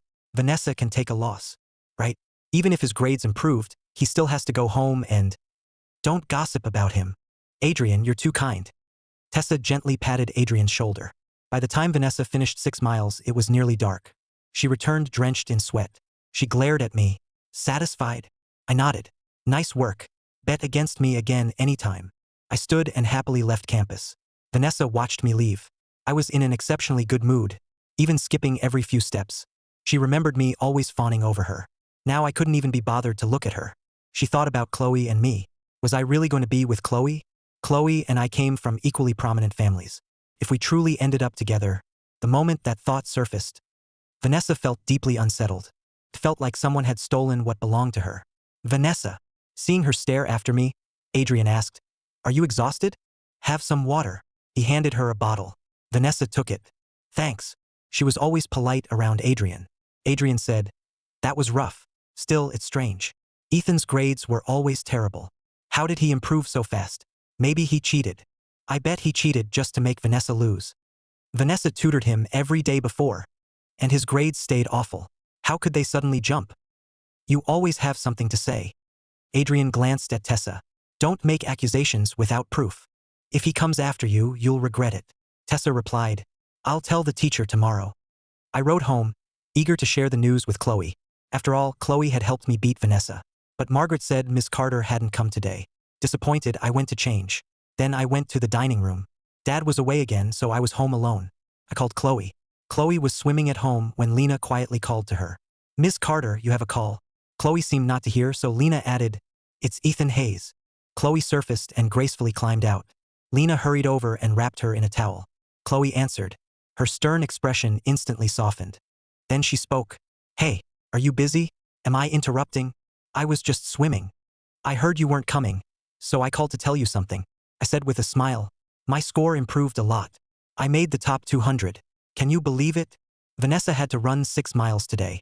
Watching her eat her words felt amazing. Chloe walked over to a lounge chair and patiently listened to my excitement. After a while I asked, "Are you still there?" "I'm listening. Congratulations." "I'm not bothering you, am I?" "No, I'm free right now. Tutoring me every day must be exhausting. Why don't you take 2 days off? I'll study alone. If I need help, I'll message you on QChat." "All right." "Chloe." I didn't hang up. "You sound upset. Did something happen? Can I help?" The question stunned Chloe. She thought, I don't sound any different than usual. Yet somehow, over the phone, he could tell I was upset. When she stayed silent, I said, "I know you keep things bottled up. But Chloe, we're teammates now, right? You've helped me so much. Let me help you too." Without her tutoring, I never could have scored so well. I couldn't keep taking without giving back. Especially since she didn't need money. Hearing my words, especially when I called us teammates, Chloe smiled helplessly. "Okay." The next day, I arrived at school. Our homeroom teacher entered with a grave expression. She stood at the front, visibly furious. Her presence silenced the room. Her eyes locked onto me. "Ethan Hayes, stand up." I stood, confused. She said, "Someone reported that you cheated on the monthly exam. Do you have an explanation?" At the word cheated, I looked around. Everyone was staring at me. Tessa sat beside Adrian, wearing a smug smile. I answered the teacher seriously. "Ms. Parker, what evidence supports this accusation?" Diane Parker replied, "Your last monthly exam score was painfully low. This time you improved dramatically. It's hard to explain. To be safe, we've decided to give you a different test. Any objections?" Naturally, I wasn't happy about retaking it. Tessa eagerly jumped up. "See? I told you he cheated. If you truly earned that score, why be afraid of another test?" She stared at me smugly, as if she'd caught me red-handed. It was laughable. "You accused me of cheating without any evidence. The accuser has to prove it. So where's your evidence? Without proof, it's slander. If everyone reported me like you did, I'd be retaking tests forever. Why even attend class?" Vanessa looked at me in surprise. I'd always been a pushover. When someone got aggressive, I rarely argued back. Yet now, my argument was perfectly clear. Was this really the Ethan she knew? She'd known me for years and understood me completely. But now, I seemed like a different person. Seeing me push back with a solid argument, the teacher said, "You can't blame people for being suspicious. This retest will prove your innocence. You don't want everyone doubting you, do you?" The teacher kept insisting. She clearly didn't believe I'd earned that score. I smiled. "Ms. Parker, I'll gladly retake it. I just find it ridiculous to be accused for no reason by my own classmate. Who knows what Tessa's real motive is? If I score even higher, she'll accuse me again. Since she reported me without evidence, she should face consequences. If I'm cleared, how about she leaves the school? Expulsion?" The moment she heard that, Ms. Parker hesitated. Tessa had better grades, so the teacher naturally favored her. She accused me behind my back. Once that rumor spreads, it could ruin my reputation. What if the pressure drove me to kill myself? Wouldn't I be the real victim? The mention of suicide made everyone tense. I looked at Tessa. "What? You're certain I cheated? Scared to bet on it?" "Of course not." Tessa immediately agreed and told Ms. Parker indignantly, "I'll stake my future on it. Everyone knows what Ethan's grades were like. I guarantee he cheated." Since I'd argued instead of immediately accepting the retest, Tessa took it as proof of guilt. She told Ms. Parker, "But if Ethan did cheat, he should leave school too. I won't attend school with someone like him." "Deal." I agreed before the teacher could respond. Ms. Parker said, "Ethan, come to my office after class." She left, while Tessa watched me smugly. Vanessa couldn't believe I'd bet my enrollment. She warned me, "Ethan, are you sure about this? If they prove you cheated, you'll be expelled. It'll be even more humiliating." I'd confess to the teacher. "One monthly exam isn't a big deal. Apologize sincerely, and I'll ask her to go easy on you. You wanted to beat me, and you already watched me run 6 miles. I won't hold it against you." Vanessa acted like she cared about me. I stared at her. She'd been ignoring me and acting aloof lately. Now she was putting on this fake concern. I smiled. "You think I cheated too, don't you? That's why you're pretending to care. Go warn Tessa instead. She's your good friend." Tessa had made the accusation, but Adrian wasn't innocent. He was used to hiding behind his harmless nice guy act. I didn't believe he had nothing to do with this. My last life had shown me exactly who Adrian was. Whenever Vanessa and I had problems, he'd make snide remarks while playing innocent. Vanessa thought she was helping me. When I rejected her kindness, her expression turned cold. "Can't you tell I'm trying to help you?" "Help me?" I studied Vanessa curiously. "What? Is waiting tables too hard? Regret losing your free ride?" At free ride, Vanessa's face darkened. She said nothing. Her part-time job had been rough. School already kept her busy. Student council work kept her out late every night. Worse, her tiny paycheck barely covered anything. I'd accustomed her to luxury. Now she learned how hard it was to live without it. She'd assumed I was just a spoiled rich kid throwing a fit, and would punish her for a few days. But what was happening? I still hadn't come crawling back. Before, no matter how badly she treated me, I always clung to her. She stayed silent instead of denying it. I smiled. "You still think I'll stay mad for a few days, then come crawling back to appease you?" I understood. I'd also been used to spending freely. Then I was thrown out with nothing. I'd never forgotten that life. Being poor from the start might not feel so bad. But once you're used to luxury, falling into poverty is agonizing. Back then, I lay in bed every day fantasizing That Vanessa would finally come to her senses, believe I was innocent, forgive me, and take me back. I waited until the day I died, but she never believed me. All I got was her wedding and the truth that she'd framed me. Vanessa's life couldn't be easy now. After all, I'd supported her for years. I don't need you. Vanessa pressed her lips together. I continued, if you think I'll come back to appease you, keep dreaming. If you want me back, try begging. Maybe I'll take pity on you and give you a little money. I smiled as I spoke, but felt nothing inside.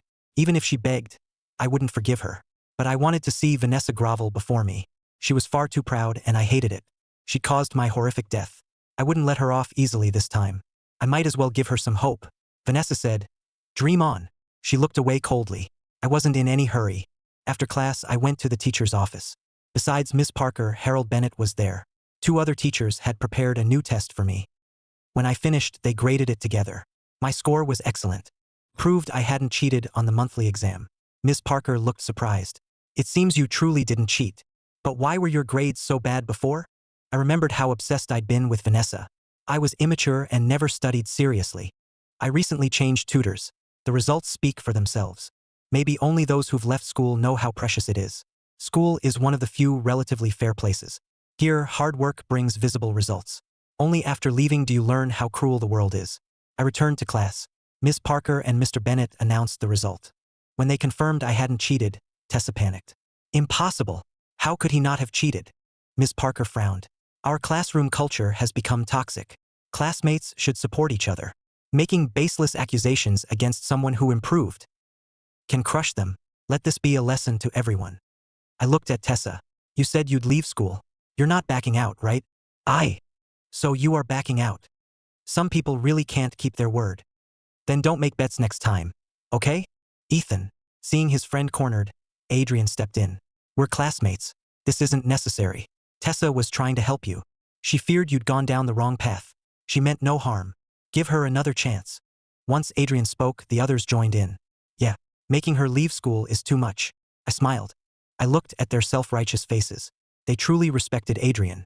Whatever he said became gospel. I looked at Adrian. If you care so much, why don't you leave school for her? You. Adrian pressed his lips together and stared at me. His eyes quickly filled with tears. As if I were bullying him. That made everyone turn on me. Tessa accused you, not Adrian. Why attack him? Right? Adrian usually defends you. He treats every classmate equally. As everyone turned against me, I smiled. Equally? I doubt it. If I were being expelled, would he defend me? Of course I would. I've always told everyone to treat you better. Spare me. I couldn't stand his phony nice guy act. I turned to Tessa. Fine, don't leave. You've already proven your word means nothing. Instead, how about running 12 miles? Tessa stared at me, thinking I was vicious. 12 miles could kill her. She was terrible at sports. Can't do it? Then leave school. I scoffed and sat down. Whether Tessa left school didn't matter to me. But without punishment, everyone would think they could walk over me. She had to pay a price. Tessa said, fine, I'll run. And while you run, apologize loudly. Say you falsely accused me and I didn't cheat. Make sure everyone knows what you did. Isn't that going too far? You'll humiliate her before the whole school. Compared to her, I'm being merciful. After class, Tessa began her 12-mile run. It was the price of staying in school. She had no choice. I sat on the steps and watched every lap. I wasn't letting her off. Her stamina was nowhere near Vanessa's. She ran slowly, and shouting left her close to passing out. Adrian approached me. Ethan, Tessa learned her lesson. Let her off this once. She isn't as athletic as Vanessa. 12 miles could kill her. So if your rumor drove me to suicide, I deserve it? But you're fine. You'd never do something like that. I turned my gaze to Adrian. The afternoon sun shone behind him. His shadowed face looked smug and condescending. I remembered just before my miserable death, Adrian had called solely to mock me. I didn't know whether he'd helped Vanessa, but he'd known everything. Together, they'd killed me. And now he called me cruel. You're shameless. How long will you keep up this innocent act? Do you think I should be like everyone else and indulge your every word? If you object, run for Tessa. Otherwise, spare me the lecture. Seeing Adrian attacked, Vanessa came over. Ethan, stop going too far. Adrian's only warning you, because you can't handle the consequences if something happens. I looked up at her. What? The beauty rescuing her hero. He came at me. If he can't take it, he should stay away. You bought all his gifts with my money. You don't really think he wants nothing from you, except your poverty and gambling addict father, do you? Adrian knew Vanessa's father was a driver, but not a gambler. He glanced at Vanessa and saw her grim expression. Ignoring that revelation for now, he turned to me. Ethan, do you hate me? And target my friend because of Vanessa? If you think I stole her, you can have her back. Adrian, don't say that. I don't even like him. Enough. Keep Vanessa. I don't recycle trash. Before Vanessa could respond, I continued. As for Tessa, the whole school knows she attacked me first. I'm already being generous. If she won't run, she can leave school. I'm not stopping her. I used to worry about looking nice and never hurting anyone. In the end, I became everyone's punching bag. This life, I'd live for myself and ignore what others thought. Vanessa decided I was beyond reason and told Adrian, Adrian, he doesn't need our concern. When something happens to Tessa, he'll regret it. Let's go. She pulled Adrian away from me. Tessa had poor stamina and passed out after 6 miles. Vanessa and Adrian called an ambulance. I followed them to the hospital. Vanessa looked at me smugly. Happy now? Of course. Why wouldn't I be? I called the hospital director and had him send the best doctors. Then I covered every medical expense. Vanessa and Adrian had planned to use Tessa's collapse against me. Now they had nothing to say. Adrian stayed by Tessa's bed as she woke up. Are you okay? Adrian. Adrian gently patted her shoulder. How do you feel? Everything hurts. Tessa played the victim while I leisurely drank some yogurt. The specialists already examined you. You're perfectly healthy, just out of shape. They recommend exercise. Finish the remaining 6 miles tomorrow. Tessa's eyes widened. She'd passed out, yet I still expected her to run 6 more miles. You're insane. Are you trying to kill me? Relax. You won't die. If you pass out again, every specialist here will treat you. Tessa's face turned red with rage. I raised an eyebrow and asked gently, What? You're not backing out, are you? You can always leave school instead. You're going too far. I hear your parents both work at Summit Group. Hearing me mention her family, Tessa stared at me wide-eyed. Ethan, you investigated me? So what if I did? Tessa clenched her fists. I'll finish it tomorrow. Glad to hear it. Your medical bills are paid. Don't worry. Until you finish those 6 miles. Even if you die, I'll have the doctors bring you back. With that, I walked out. Vanessa watched my cold expression as I left and frowned. Tessa was fine. After getting in 4 and resting, Adrian and Vanessa took her home. I kept busy too. Once home, I photographed the receipts and medical report and posted them in our class chat. I'd seen too many people fake claims for money. I wasn't leaving anyone ammunition against me. After handling everything, I finally lay down. The next day, Tessa obediently ran the remaining 6 miles. After that incident, she no longer dared act arrogant around me. Even when she resented me, she only complained behind my back. She no longer bossed me around to my face. Everyone else became wary of me too. They'd seen what happened when someone crossed me. It also helped that I was rich. Cross me and I'd even pay your hospital bill. They stopped calling me a lapdog or mocking my grades. Instead, they whispered about the older woman every day. The rumor even reached the school forum. Someone had posted my photo with it. By the time I saw it, the post had tons of replies. They no longer dared confront me, so they hid online. Behind anonymous accounts, no one knew who they were. Monday afternoon, I had just left school when I saw 2 pretty girls at the gate. Their uniforms were from Lakewood High School. They're gorgeous. That's Sienna Hart. She's from the Lakewood Tennis Club. Before, Vanessa was the only girl I noticed. I'd barely paid attention to anyone else. Sienna's name sounded familiar, but I couldn't remember what she looked like. This time, I took a good look at Sienna. She had a great figure, but as for her looks, she was nowhere near Chloe. How had I been so blind in my last life that I rejected Chloe? Looking at Chloe now, I realized she was absolutely stunning. She outshone everyone. My driver was waiting outside. I was heading to the car when Sienna blocked my path. You're Ethan Hayes, right? Sienna studied me curiously. Who are you? I don't think we know each other. Sienna smirked. You've been all over the school forums lately. The rumors even reached our school. They say you're not someone to mess with. The story of how I'd punished Tessa had spread in vivid detail. Being called out to my face was pretty amusing. I wasn't angry. I calmly asked, Are you Sienna Hart? Sienna stared at me in shock. You know who I am? Don't tell me you're into me. I'm not into kept men. She even covered her chest. She acted like knowing her name meant I wanted to grope her. Her vanity made me laugh. Is your family too poor to own a mirror? If you're really that broke, I'll buy you one so you can take a good look. You really think I'd want you? I walked away with my backpack. My insult stung Sienna and wounded her pride. Hey, why would you say that? I'm pretty, okay? I ignored her and got into the car. Sienna stood there as a smile slowly formed.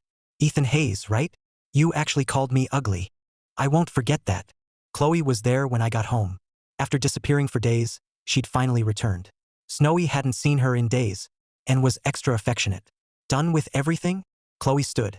I glanced at her and was struck by how beautiful she was. I thought tutoring me was too much trouble. And you weren't coming back. I tried other tutors recently, but none taught as effectively as Chloe. I'd never do that.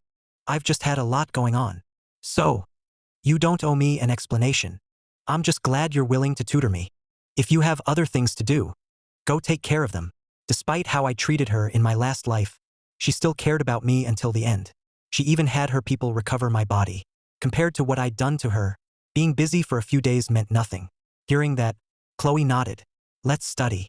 Chloe and I went into the study. After several days apart, I had tons of questions for her. While I did my homework, Chloe watched beside me. She'd naturally seen the rumors online. She'd been worried that they might have hurt me, but I seemed perfectly fine, so she kept her concerns to herself. Chloe's phone chimed. She picked it up and glanced at the screen. It was a message from Sienna. Though Chloe had already agreed, Sienna worried she'd change her mind. Chloe always did whatever she felt like. Chloe replied, "Yeah, I'm coming to your school this week." "What? Why are you coming to my school?" I looked at her in surprise. "There's a tennis match. It's being held at Northgate's tennis center. Then I'll come cheer for you." Hearing that, Chloe nodded. Okay. She remembered that whenever she saw me before, I was always following Vanessa. Vanessa was the only person I ever saw. Maybe I'd never noticed Chloe at all.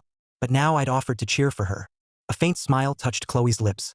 The match was Thursday afternoon. The school was buzzing before it even began. Everyone whispered excitedly. The Lakewood girls' tennis team is always strong. Sienna came here the other day. She's gorgeous. Please. She's nowhere near Vanessa. Vanessa truly excelled in everything. She had great grades, played tennis well, and was beautiful. That gave her plenty of fans at school. Adrian had been irritated for days. What I'd said about Vanessa's father being a gambler especially bothered him. He knew what gamblers were like. I kept reading and ignored them. Before, whenever Vanessa competed, I'd be the first to organize a cheering section. Looking back, that was ridiculous. Everyone was still saying I was with an older woman. They were busy cheering for Vanessa and didn't invite me. Someone said, "I hear Chloe goes to Lakewood too. I wonder if she'll come." Chloe's the only student who, on every exam, always ranks above Vanessa. Everyone knew Chloe's name. Probably not. I hear she rarely competes. Seeing her in person is incredibly rare. Vanessa's face darkened as they discussed Chloe. Clearly uncomfortable, she slowly looked toward me. Seeing me absorbed in my book irritated her. Was I really not going to cheer for her? She asked, "Does studying this hard every day really matter?" Surprised she cared. I smirked. Of course. Unlike you, I wasn't already a top student. I naturally need more time. What? Can't stand seeing me improve? Why would I care if you improve? I'm already rich and handsome. If I beat you and Adrian in school too, what would you have left? Vanessa chuckled. Ethan, you have improved. But you barely made the top 200. Competition only gets tougher from there. You may fall right back next time. Why would I fear you passing me? She considered my top 200 ranking a miracle. Vanessa didn't believe I could ever surpass her. Chloe only did because she was exceptionally gifted. Vanessa couldn't fathom how Chloe's mind worked. But no amount of effort could overcome Vanessa's years of experience. I calmly said, "Who knows? No one can predict the future. Whatever. I need to get ready for the match." She stood and left the classroom. Adrian sat beside me, listening to Vanessa and me. His fingers tightened unconsciously. Still, he approached me graciously and asked, "Ethan, we're going to cheer for Vanessa later. Want to join us?" Since I'd cut Vanessa off, she'd stopped giving Adrian gifts. Adrian realized they needed to win me back. They couldn't cut me off forever. If I kept loving Vanessa, I'd keep spending money on her. Then neither of them would struggle. Vanessa now worked part-time every day. Her pay barely supported herself. She couldn't even take Adrian home every day anymore. Life was nothing like when I'd supported her. I immediately rejected Adrian's offer. "I'm not going." "Why?" "Vanessa still treats you well. She often says nice things about you. We all used to be friends. There's no need to make things this tense." I glanced at Adrian and remembered my last life. To convince Vanessa to marry me, I'd handed Hayes Holdings over to her. Back then, Adrian praised Vanessa to me every day. He acted generous, never worried I'd take her from him. I once thought Adrian was a good person. Later, I learned it wasn't that he didn't care. He knew Vanessa loved him and would never love me. But being with me brought her plenty of benefits. Hearing Adrian defend her now didn't fool me. I have standards for my friends. Adrian froze. Seeing me dismiss him, everyone jumped to his defense. Forget it, Adrian. If he doesn't want to go, leave him. They left to go cheer for Vanessa. After finishing my work, I headed to the gym. Vanessa had changed into her tennis uniform. She stopped in front of Adrian. Adrian watched her smile. The moment I arrived, Vanessa looked at me. Didn't he say he wasn't coming? Adrian followed her gaze and saw me. Ethan? I glanced at them and ignored them. I headed straight for the stands to find a good seat. Eventually, I found a seat in the front row. I deliberately sat away from Adrian's group. I sat down but didn't see Chloe. Instead, I spotted Sienna from the other day. Sienna walked up to me. Ethan, don't you owe me an apology for insulting me? I scoffed. You sure you didn't start it? I wouldn't have insulted her if she hadn't brought up that rumor. Sienna looked confused. What did I do? You spread rumors about guys. Who else should I blame? Everyone was saying it. If everyone called you gay, would that make it true? Sienna tensed. Who said that? She actually believed me, and I burst out laughing. Still curious, Sienna pressed. When you asked my name, were you? Unbelievable. Guess you still haven't looked in a mirror. Sienna asked, who's prettier, Vanessa or me? Vanessa was Northgate's most beautiful girl, but Sienna thought she compared pretty well. I laughed. What, you want to compete with her? Afraid of what I'd say, Sienna quickly cut me off. I'm asking if I have a chance. You liked her so much. Why not like me instead? What do you say? She flipped her hair and winked at me. A boy nearby gasped. She's gorgeous. It was the cheesiest pickup attempt I'd ever seen. I ignored her. Just then, screams erupted across the gym. I looked toward the entrance and saw Chloe. Their uniforms were pure white. Chloe wore number 11. Everyone had been watching Sienna, but the moment Chloe appeared, all eyes shifted to her. No one expected Chloe to show up. Seeing Chloe, Sienna stopped talking to me and hurried over. Chloe. Seeing Chloe made me smile. I waved at her. Chloe saw me, but kept her usual calm expression. Sienna stood quietly beside Chloe and followed her gaze. She saw me enthusiastically waving at Chloe and grimaced. So he rejected me because he wanted Chloe. Too bad Chloe never cared about guys. She never gave them a second glance. He was in for a disappointment. Chloe and Sienna went to warm up. Vanessa noticed my expression. The moment Chloe appeared, I'd started fawning over her. Vanessa couldn't help chuckling. Adrian looked at her. Has Ethan fallen for Chloe? The instant Chloe appeared, Adrian was captivated too. But he knew perfectly well, someone like Chloe was far beyond his reach. She excelled at everything and came from a prominent family. He'd also heard she wasn't interested in guys.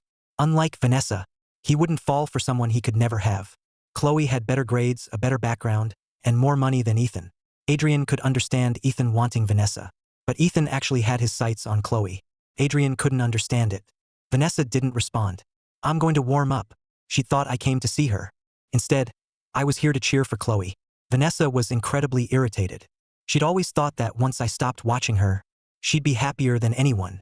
I clung to her like gum, impossible to peel off. But now that I no longer needed her, she felt restless. Vanessa had always seen Chloe as her greatest rival. While living at the Hayes estate, she realized Richard wanted to arrange my marriage, and my intended bride was Chloe. Back then, Vanessa had thought, so what if Chloe surpassed her in every way?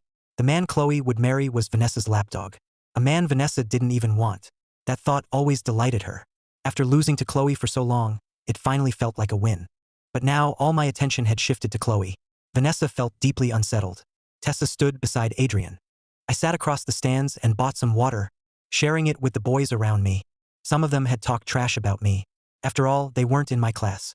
It was natural they'd believed the rumors. But after meeting me, they found I was actually nice. The boys who accepted my drinks started looking at me much more warmly. Is he trying to win people over? Chloe's here. He must be showing off for her. You mean he's actually chasing Chloe? Oh my God, has he lost his mind? And he's so shamelessly obvious about it. I just saw Sienna talking to him too. Does he go after every halfway pretty girl? Adrian sighed. He can afford to. He isn't at school to study anyway. He's actually kind of pitiful. If his parents disciplined him, maybe he'd be different. Tessa scoffed. What's pitiful about him? You're too kind, always defending people. Tessa only dared mock me behind my back now. She wouldn't say anything to my face. The girls' tennis match soon began, and I watched intently. Today's match was especially intense from the start. Sienna and Vanessa were each given a yellow card. The crowd was stunned. Matches normally don't get this heated right away. Vanessa had initially come after Chloe. She had to play better than Chloe, so I'd want her again. She could reject me, but I couldn't stop liking her.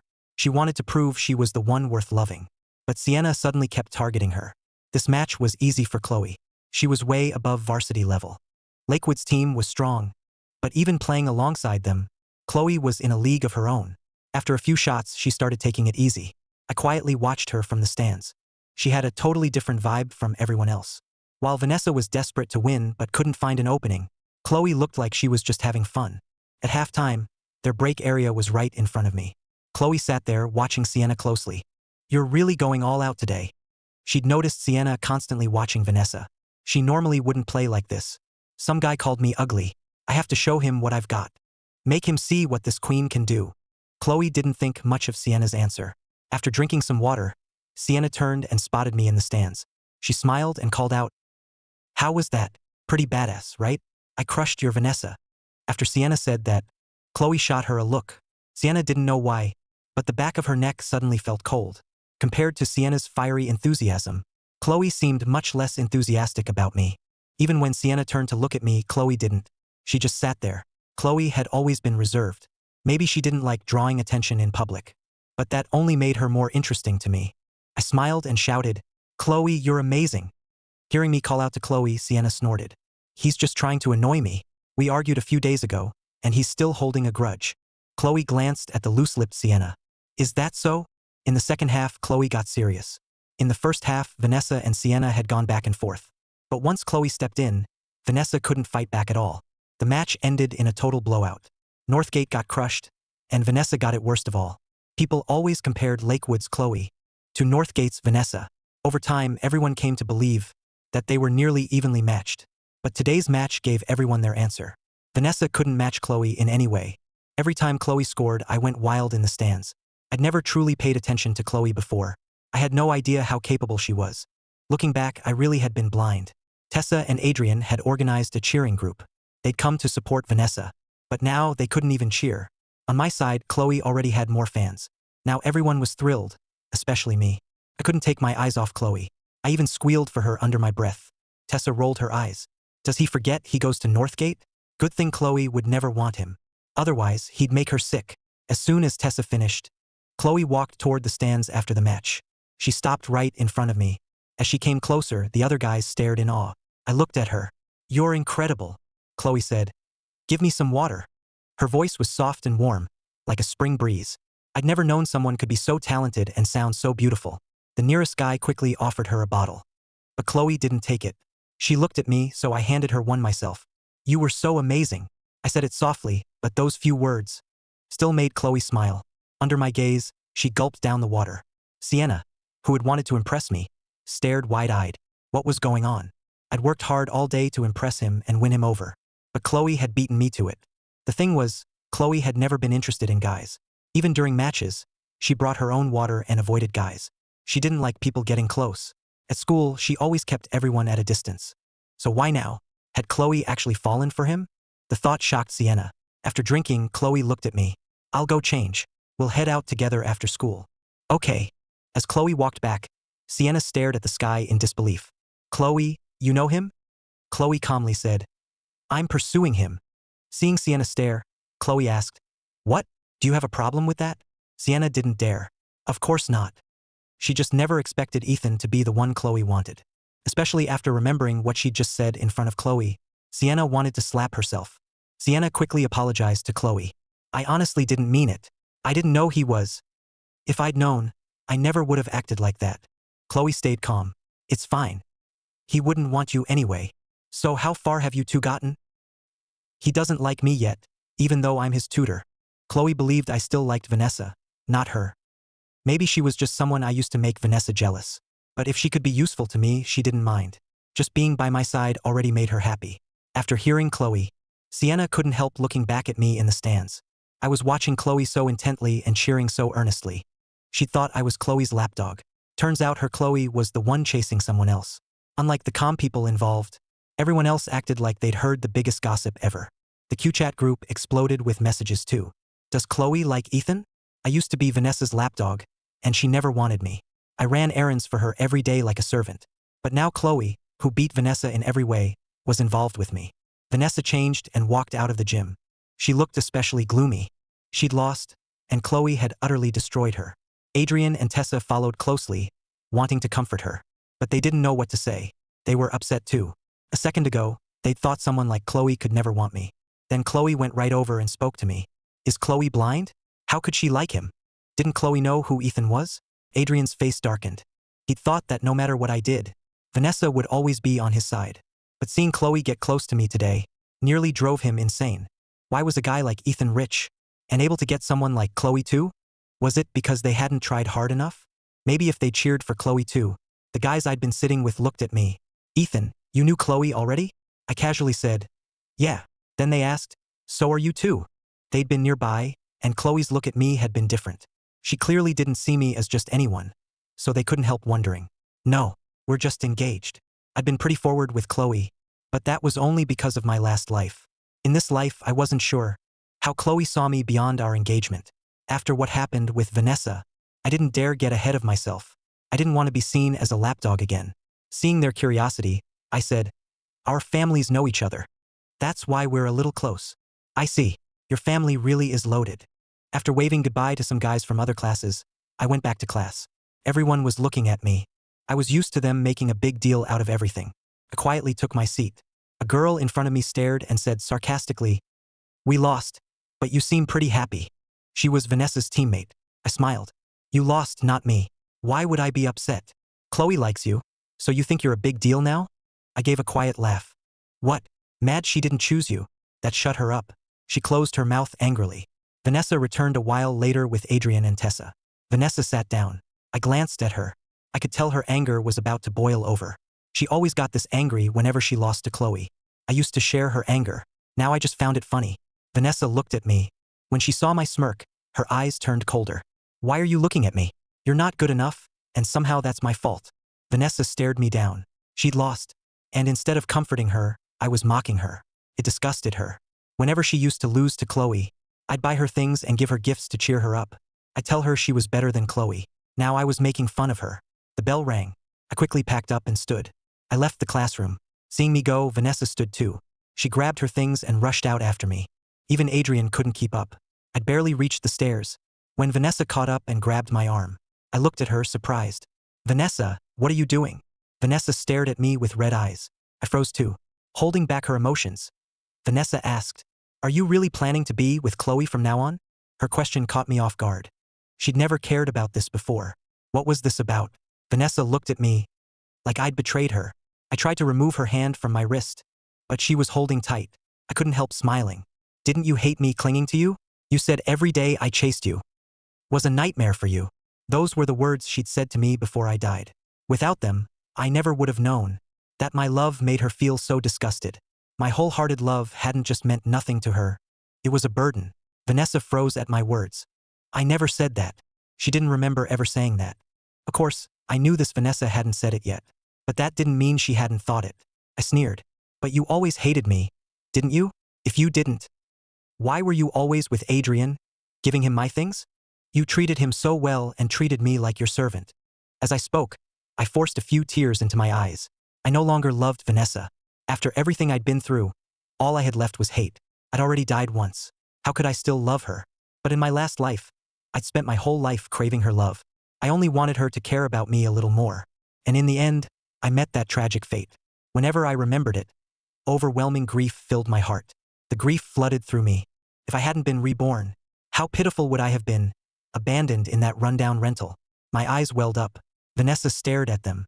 She'd only come because she hated seeing me so close to Chloe. But now, she saw a sadness in my eyes she'd never seen before.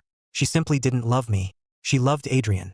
So why did my eyes make it seem like she'd committed something unforgivable? Had she hurt me that deeply? I don't know. I just don't want to talk about relationships. Even now, she was making excuses. I wiped away my tears. I know you just don't want a relationship with me. You and Adrian are the ones who belong together, right? Then whether I'm with Chloe or Sienna is none of your business, right? She wanted to say more. My reaction had genuinely made her feel guilty. As we faced off, Adrian and Tessa arrived. Adrian stood at the top of the stairs watching Vanessa and me. Adrian stared in surprise. From where he stood, Vanessa and I were very close, and she was still holding my hand. The moment Adrian appeared, she seemed to remember something and quickly let go. Seeing her instinctive reaction, I gave a bitter smile. Don't come find me alone anymore. Adrian might misunderstand. With that, I turned and walked downstairs. The moment I got downstairs, I wiped every trace of tears from my eyes. I had no reason to cry over trash like her. I'd only been messing with her. She deceived me in my last life. I wouldn't let her off easily this time. Whenever she felt desperate, I'd give her a little hope that I still loved her. After I left, Adrian slowly came downstairs and asked Vanessa, "What happened between you two? I think I saw him crying." "I'm going home." She wasn't in the mood for anything and didn't know how to explain it to Adrian. My reaction had proven that I still loved her. So I'd chosen Chloe only because Vanessa had been too cold to me. Maybe she shouldn't have let me know she was with Adrian. As I left school, I found Chloe quietly waiting at the gate. She changed out of her tennis uniform and into her Lakewood uniform. Sienna was beside her. They were both patiently waiting for me. Sienna spotted me first. "My future brother-in-law is here." Hearing that, Chloe turned toward me. A crowd had gathered around campus, all watching Chloe. She had one kind of charm on the court, and another standing here. In the same uniform, Sienna looked a little plain. But Chloe looked stunning in that clean, simple uniform. When she saw me, Chloe walked over and took my backpack. It was clear she genuinely treated me well. I wasn't the one chasing after her. Chloe didn't seem to care what anyone thought. She looked at me. "Let's get dinner first." I nodded. Vanessa hadn't affected my mood at all. That woman wasn't worth my energy. Sienna saw me. "Hey, brother-in-law." I looked up and rolled my eyes. Seeing I wasn't pleased, Sienna quickly apologized. I didn't know who I was dealing with before. I accidentally upset you. Please don't be mad at me. I really messed up." She kept calling me brother-in-law, so I couldn't be bothered to argue. I only asked Chloe, "Are you two friends?" My tone clearly carried some disdain. Chloe glanced at Sienna and told me, "No. Come on, brother-in-law. It's all my fault. I apologize. You're the first person to call me out like that. I remember it perfectly. I was wrong. It's those people online spreading nonsense. I'll find out who did it. I'll get revenge for you, brother-in-law." The Carter family car had arrived. Chloe ignored Sienna, opened the door, and looked at me. "Get in." Sienna stood by the road and watched Chloe and me get in. She politely waved to us. "I'll leave you two alone. I'm heading home. See you next time, brother-in-law. Wishing you and Chloe a long, happy life, and lots of kids." Chloe rolled up the window and told me helplessly, "Ignore her. I didn't know you knew her." Chloe reached over and buckled my seatbelt. "We just play tennis together sometimes." Mentioning tennis made me remember Chloe on the court. I couldn't help saying, "Chloe, you're incredible at tennis. You scored so many points by yourself today. You should have seen how mad Vanessa was." Chloe watched me praise her and calmly said, "She's just bad. If it weren't for Vanessa, I wouldn't have even shown up." Hearing Chloe seriously comment on Vanessa was pretty amusing. I didn't expect her to ever talk badly about someone. Though she was right. You're just too good. I honestly don't know what flaws you even have. You're beautiful, brilliant, and great at tennis. The guys sitting with me today were all crazy about you. I don't know them. I know. I'm just saying you're incredible. But showing up at my school and being so close to me, aren't you afraid people will gossip?" Chloe looked at me. "What gossip? I don't care." I smiled faintly. She must have already heard the rumors about me, but she'd never mentioned them. Had she come today to stand up for me?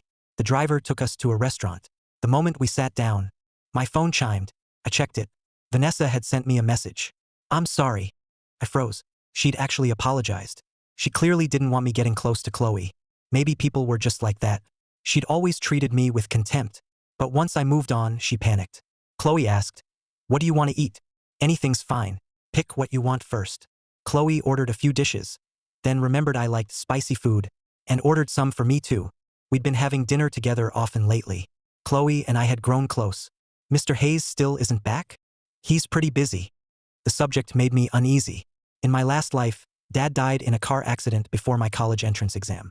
Now I spent every day focused on improving my grades. I rarely saw Dad, but he'd always been this busy. Even if I wanted more time with him, he had none to spare. But I had a plan. When the time came, keeping Dad home should prevent the accident. Chloe watched me chew slowly, staring at the table, lost in thought. She studied me. I often drifted off like this. Her instincts told her I was hiding something. But if I wouldn't tell her, she wouldn't pry. Vanessa returned home. Her father was back from another gambling spree. Dennis was in her room. When she entered, he glared at her. "How are things with Ethan?" "They're not." Vanessa had spent the trip home thinking about me. But seeing her father made her expression turn cold. "What do you mean? I told you to win him back. You still haven't?" Vanessa was speechless at his attitude. "Why should I? He already fired me. You expect me to beg him? Don't I have any dignity?" Seeing me with Chloe had filled Vanessa with regret and made her want to steal me back. But seeing her father like this made her glad she'd left me. She'd barely finished when Dennis charged at her and slapped her. "You ungrateful brat. If you don't win him back, where will we get money? How much do you have? Give it to me now." He'd clearly lost at gambling again. Vanessa stared at him. "You gambled again? Stay out of my business. Don't be disgusting like your mother. I'll beat you to death. When you had Ethan wrapped around your finger, we had endless money. My gambling didn't matter. But you insisted on dating that broke kid. Now you've let a huge payday slip away. Get him back, or you'll regret it." Her father stormed out. Once he was gone, Vanessa checked beneath the bed where she'd hidden her money. Her father had taken it all. The Dalton apartment was tiny. She'd lived with her father her entire life, with no privacy and few places to hide anything. Back when she had access to my money, she'd secretly saved some. College was approaching, and she'd need money for everything. She couldn't rely on her father, so she had to support herself. But he'd found her savings anyway. When Vanessa went outside, her father was already leaving. Furious, she kicked the wall. After dinner, Chloe and I left the restaurant. It was raining. The Carter family's driver took me home and held an umbrella for me. I got out, and Chloe took the umbrella and walked me to the door. I told her, "That's far enough. It's pouring. Get back in the car." Chloe looked at me gently. "Good night." Her voice was soft. I looked at her and blushed when I saw her sparkling eyes fixed on me. I nodded. "You too. Get some rest. See you tomorrow." Chloe nodded and returned to the car beneath the umbrella. Watching her leave, I realized how happy I was around her. The car soon drove away. I was about to go inside when I heard a familiar voice. "Ethan." I turned and saw Vanessa emerge from the shadows. She had no umbrella. I had no idea how long she'd been there. She was soaked through. I was surprised. "Why are you here?" First she'd texted an apology, and now she'd come here. My little performance that afternoon had clearly worked. Vanessa watched the smile on my face vanish the moment I saw her. "Does being with Chloe make you that happy?" "Yes. She treats me well, unlike you." "So why did you come here? Could you still love me like you used to?" Vanessa had always been cold around me. She'd rarely looked this affectionate. I knew her heart was ice, and everything she did was an act. Still, seeing this new side of her was satisfying. "No. What, are you broke again? You only look at me like this when you need money." Vanessa stared at me. "You're wrong. I only came to see you. I'm leaving." She turned and walked away. But moments later, I saw her collapse. I called Margaret over. Seeing Vanessa on the ground, she asked, "Isn't that Ms. Dalton? What happened?" "I don't know. She fainted." Holding an umbrella, Margaret felt Vanessa's forehead. "She's burning up. It's probably a fever. Should we help her? Bring her inside and call a doctor. Should we put her in her old room?" Margaret asked uncertainly. "Put her in Mr. Dalton's old room." I'd furnished her old room to my own standards. Letting her use it now would be a waste. A driver's room was all she deserved. Margaret had Vanessa moved into the servants' quarters, then called a doctor. Once he confirmed it was only a fever, they left her to rest. I stood by the window looking into the yard. The rain was relentless. I'd showered but couldn't sleep when Chloe texted me. "I'm home." "Okay, I just showered. Get some sleep. Good night." After texting her, I went to sleep. The next morning, Margaret prepared breakfast for me. At the table, I asked, "How's Vanessa?" She woke near dawn and left early. I looked at Margaret in surprise. "Really? I thought she was still here." "I told her to wait until you woke up, but she wouldn't listen." "I can never tell what she's thinking." "Neither can I. Something's wrong with her." Margaret looked at me. "Ms. Carter is much better than her." "You should stay away from Vanessa, sir." Margaret feared I'd lose my head and go back to Vanessa. I smiled. "Don't worry. If she hadn't collapsed at our gate, I wouldn't have helped. I just didn't want a body out front." Good. Since I'd stopped obsessing over love, Margaret no longer worried about me constantly. Her spoiled young master had truly matured. When I arrived at school that morning, Vanessa had changed and come to class. When she saw me, she lowered her head and ignored me. She was back to her usual cold self. She was unbelievable. I'd practically saved her life last night, and she couldn't even say thank you. Did she think I was still her lapdog? After class, Adrian came over. He and Vanessa had a student council meeting. As they left together, Adrian asked her, "Are you feeling better today?" Vanessa glanced at him. "I'm fine. Losing yesterday wasn't a big deal." After seeing Vanessa with me yesterday, Adrian felt uneasy. Vanessa stayed silent. Her father had stolen her money yesterday, and she was still miserable. Seeing her barely speak to him, Adrian said, "Vanessa, if you want to be friends with Ethan again, I'll support you. You're overthinking it. I feel nothing for Ethan. I just hated seeing him with Chloe. I didn't want them getting off that easy." "That's good, Vanessa. No matter what happens, I'll always support you." Vanessa nodded. She remembered her father wanted to use her to swindle the Hayes family. She refused. Her father had no limits. She wouldn't let him force her into doing something she hated. So after waking that morning, she'd left the Hayes estate immediately. She wanted nothing more to do with me. For a while afterward, Vanessa spent every day with Adrian. She stayed out of my way, so I ignored them. I focused in class and went out whenever I had free time, buying property while prices were low. Soon they'd skyrocket. That afternoon, I left school late after finishing homework. Few people remained at the gate. "Mr. Hayes." Someone called to me as soon as I stepped outside. I looked up and saw Dennis Dalton. "Mr. Dalton, are you here for Vanessa?" "Yes, I came to see her. That ungrateful brat. I've been scolding her constantly. It's her fault for choosing that Brooks kid.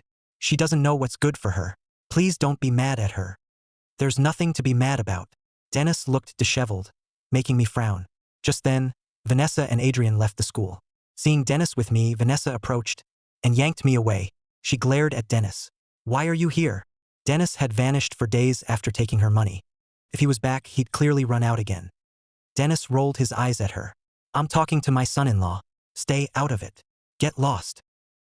"He's not your son-in-law." She glared at me. "Why are you still here? What are you waiting for? You actually want to marry me? You're not good enough. Get lost." She lashed out at me.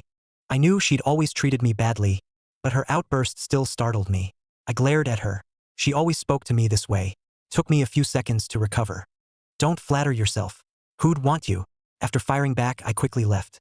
Watching me leave, Dennis called, "Son-in-law, don't worry. I'll send Vanessa to see you in a few days. I'll teach that brat a lesson at home." Dennis tried to follow me, but Vanessa blocked him. That made him furious. He glared at Vanessa. "What's wrong with you?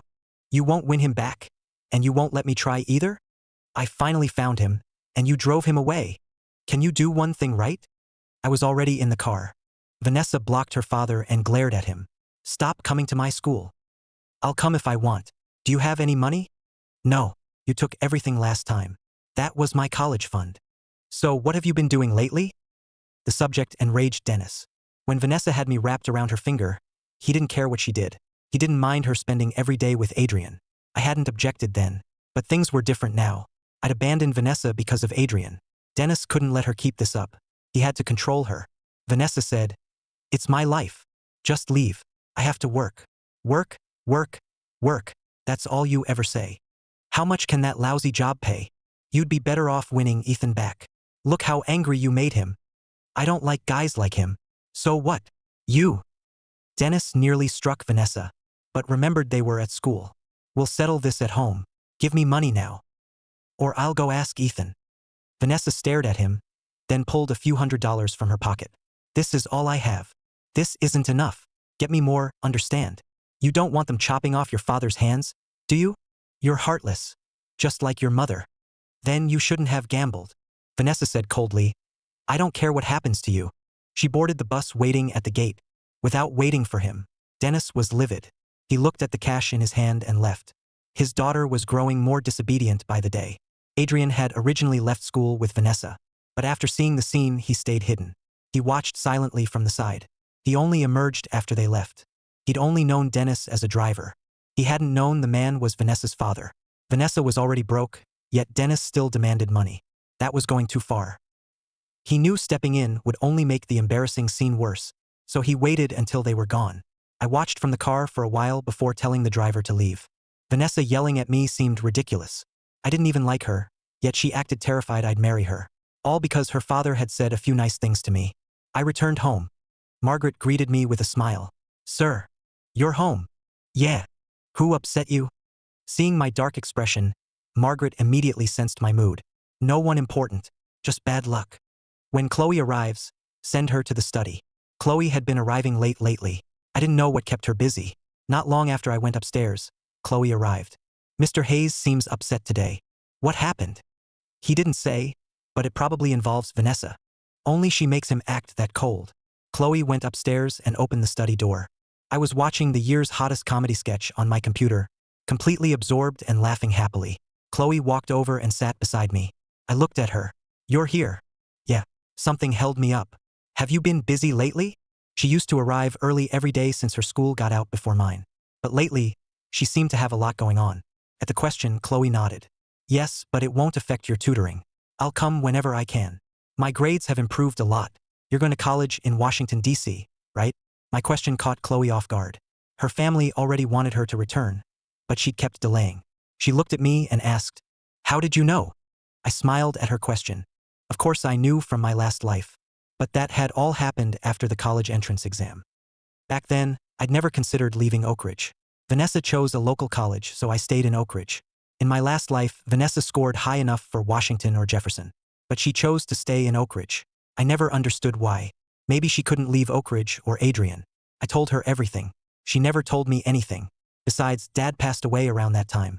I probably will, but not until after the college entrance exam. Think I can get into a college in Washington, D.C.? Chloe looked at me and nodded. Yes, if you want it, you can do it. I closed the video and stretched. Then that's my goal. Chloe looked at me in surprise. You want to go to Washington, D.C.? I just want to give it my best shot. Chloe saw that my confidence had returned. I'm fine. Vanessa just got under my skin. I told her what happened outside school. Isn't it ridiculous? I never said I'd marry her. She acted terrified I'd propose and snapped at me. She's crazy. She loves Adrian, yet acts like I can't live without her. I was blind before and made her think she mattered that much. Chloe looked at me and said, My Ethan deserves the best. You'd never want her. I turned to Chloe at those words. She was staring right at me, and I suddenly felt shy. Took me a while to recover. Do you talk to everyone like that? No, I'm not that forward with people. So I'm special to you? Chloe stiffened and looked away. Then she put on a serious face. I promised Mr. Hayes I'd take good care of you. The moment she brought up Dad, I lost interest. She was way too obedient. If your family told you to be with someone else, would you agree? Chloe gave me a complicated look. Relax. I'm kidding. Don't take it so seriously. You're making me feel like a bully. Chloe, is there a guy you like? Why do you ask? Just curious. Dad asked you to look after me, and you agreed. But you should make your own choices. If you like someone else, don't force yourself. Are you tired of seeing me every day? Her eyes looked hurt. I'll go home for today. That's not what I meant. I'm not asking you to leave. Chloe, come on. You're way too sensitive. She didn't stop. She walked straight out. Margaret saw her come out. Ms. Carter. I'm heading home. Chloe looked deeply upset. All right, have a safe trip. By the time I came downstairs, Chloe was gone. Margaret saw me. What happened, sir? She's mad again. I was only talking to her. And that upset her? She's so touchy. As I started out after her, Margaret reminded me, the real estate agent is coming to see you shortly. I remembered the properties I'd been buying, so I stayed and handled my business first. When Vanessa returned from work, Dennis was still home. Normally, he'd be gone, but now he was broke. He'd searched the apartment for cash and found nothing, so he stayed. When Vanessa returned, Dennis said, Worked all night for pocket change again? You're lucky if you can give me $1,000 a month. That's nothing compared to Ethan's money. At least I earned it myself. What good is your effort? You couldn't earn what Ethan gave you in an entire lifetime. Vanessa, good grades don't make you special. Family connections run this world. Look at when you lived at the Hayes estate. Look how well we lived then. And how we live now. I won't do that. You ruined your life. Don't ruin mine too. Vanessa looked at her father. You say family background is everything. Then why didn't you build a better life for your daughter? Dennis was speechless. Then he told Vanessa, I had bad luck and married your useless mother. She was always sick. That's why I'm poor. That's why I told you to be with Ethan. What good is dating Adrian? You'll still be poor after you marry him. The Hayes family is loaded, and Ethan adores you. Be a little nicer, and that idiot. We'll do anything you want. I don't love him. I won't be with a man I don't love. Love? What's love worth? I'm not asking you to love Ethan. Just take his money. What's wrong with that? I won't do it. Ethan and Vanessa had always lived in different worlds. Vanessa simply refused to walk beside me. Still, she had to admit, having me around had made her life easy. But her father's smugness infuriated her. If I hadn't given you those looks, do you think anyone would want you? And yes, I know you get good grades. But I was a good student too. What's so great about Richard Hayes? His grades were worse than mine. He only became successful because his family had money. Vanessa stormed into her room and shut the door. Dennis cursed outside for ages. She stuffed tissues in her ears. The next morning, I saw Vanessa at school. She walked in with an injured face. I froze. What had happened to her? Had she been beaten? I remembered yesterday's fight with her father. Had he beaten her after they got home? Vanessa sat nearby. No one dared say anything. Adrian saw her injuries too. He was shocked. Vanessa sat there without a word. Seeing her battered yet stubborn, I couldn't resist asking, "Did your dad hit you?" Vanessa gave me a dark look. "Why? Want to save me again? Fine. Give me a few million. He owes a fortune in gambling debts. Give me the money, and I'll be your friend. Deal?" Her eyes were full of mockery. She was mocking my stupidity, and my anger flared. I only asked, "You immediately demand millions? Keep dreaming. Then stay out of my business." Vanessa lowered her head coldly. Her father hadn't hit her. Debt collectors had come to her apartment that morning. They went after her father and she got hurt in the chaos. "I actually care about you." The word care made Vanessa's heart skip. She looked at me. I smiled. "I care whether you're doing well. As long as you're miserable, I'm relieved. Next time your dad hits you, let me know. I'll come applaud him." Vanessa pulled out her book, her face livid.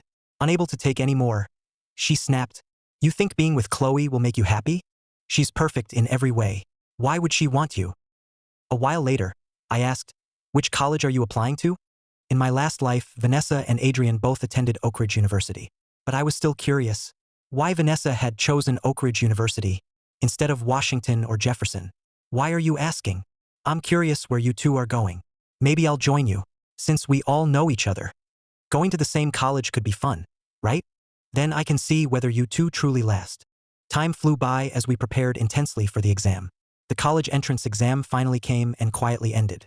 Outside, the sunlight was almost blinding. I took a deep breath. The air smelled of gardenias and of freedom and a fresh start. I looked back at the familiar school gates. I felt no uncertainty, only clarity. This time, I'd fought for myself and given it everything I had. "Ethan." Chloe stood beneath a shady tree, her cool voice still warm. She smiled at me. "How'd it go?" I hurried over and naturally took her bag of supplies. "Same as always. How about you?" "That last problem. I bet you used the second method we discussed." "Exactly. Your approach fit me perfectly." "I think I nailed it." We smiled at each other, sharing an unspoken understanding. Then a commotion broke the moment. I looked over. Vanessa and Adrian were surrounded by classmates. But the mood felt strange. Vanessa was pale, with dark circles under her eyes. The final stretch had clearly been brutal for her. Her father Dennis's debts had haunted her relentlessly. Debt collectors had even shown up at school, pushing her already strained nerves to the breaking point. Worse, when she needed Adrian most, he had started pulling away. Faced with harsh reality, that once gentle honor student revealed his cowardice and selfishness. He no longer defended Vanessa in public. When people gossiped about her family, he stayed silent or changed the subject. Now Adrian was saying something to Vanessa. His expression showed rehearsed concern, but his body language kept her at a distance. Vanessa gave him a complicated look, bitter yet knowingly amused. I looked away unmoved. All that love and hate from my last life now seemed like a ridiculous dream I'd created myself. I no longer hated Vanessa, but I felt no sympathy either. Everyone must live with their choices. She chose to rely on Adrian and trampled my love. Now she had to swallow the consequences. "Let's go. Dad and Margaret are probably waiting." When the scores came out, all of Oak Ridge was stunned. The biggest story wasn't longtime leaders Vanessa or Adrian. It was the miracle underdog Ethan Hayes. My incredible score sailed past the top college cutoff and even beat Vanessa. Chloe and I were admitted to a top university in Washington, D.C. The classmates who'd mocked me as a useless servant's son were speechless. In our class chat, all the mockery vanished. It was replaced by awkward praise and flattery. Tessa even quietly deleted everything she'd posted, spreading rumors about me online. I calmly watched the messages flood my screen. I no longer needed anyone's approval to prove myself. My greatest gain from being reborn was reclaiming my self-respect, seeing people clearly and finding a goal worth fighting for. Meanwhile, Vanessa's outcome was bittersweet. Family pressure and heartbreak badly hurt her exam performance. She underperformed. Her score could still get her into a decent college, but not Washington or Jefferson, nor Adrian's chosen school. Adrian got into a prestigious northern university. After receiving his acceptance, he gently suggested that he and Vanessa separate so they could focus on school. Vanessa's father, Dennis, had an accident while fleeing his creditors. He was hospitalized with severe injuries and might need lifelong care. The man who dreamed of using his daughter to marry into wealth ultimately destroyed everything with his greed. Vanessa quietly took responsibility and refused everyone's help, including financial aid offered by the Hayes family. She sold what little they had left and left Oak Ridge with her father. They moved to a small town where no one knew them, and she began a life filled with hardship but finally free from her old vanity. Perhaps this was the true beginning of her life. That summer, Richard cleared his entire schedule and took Chloe and me on a long trip. I was no longer the reckless boy Dad had to worry about. I'd become thoughtful and mature, planning our routes and looking after Chloe and Dad. One evening, on a beach in Malibu, the sunset painted the ocean gold and crimson. Richard watched his son chase the waves with Chloe, his eyes full of pride. He came over and patted my shoulder. "Ethan, I know everything." "Know what?" "About that dream you had. I don't know the details, but I can guess." "Thank you, son. Thank you for saving me and yourself." My eyes stung. Dad had noticed my changes long ago and had quietly supported and protected me. "I fully support you and Chloe. She's a wonderful girl and a better judge of character than your dad. This is your graduation gift and an early wedding gift." He handed me a document envelope. Inside was a transfer agreement for most of Hayes Holdings' capital division and the deed to a renovated courtyard home near campus. This was Richard's way of saying, "Your future is yours. Whatever makes you happy, Dad will support it." Our final stop was the courtyard home's rooftop terrace. The night breeze was cool beneath a sky full of stars. Chloe leaned against the railing, gazing over Washington's lights. I walked over and draped a light blanket around her shoulders. "Chloe, I've owed you these words for 2 lifetimes. I'm sorry I was too blind to see you before." My voice broke as I gathered the courage to take her cool hand. "And thank you. Thank you for still waiting for me in this life. I know saying I like you isn't enough, but I hope you'll give me a chance to spend my life learning how to love you and cherish you as you've cherished me. Will you be my girlfriend?" Chloe didn't answer right away. She stepped forward, rested in my arms, and buried her face against my chest. After a long while, her voice came softly, trembling with tears, yet completely certain. "Ethan, I wasn't waiting for you. I was waiting for myself. Waiting until I was strong enough that, no matter who you became, I could still reach you. Fortunately, in this life, you came to me far sooner than I ever imagined."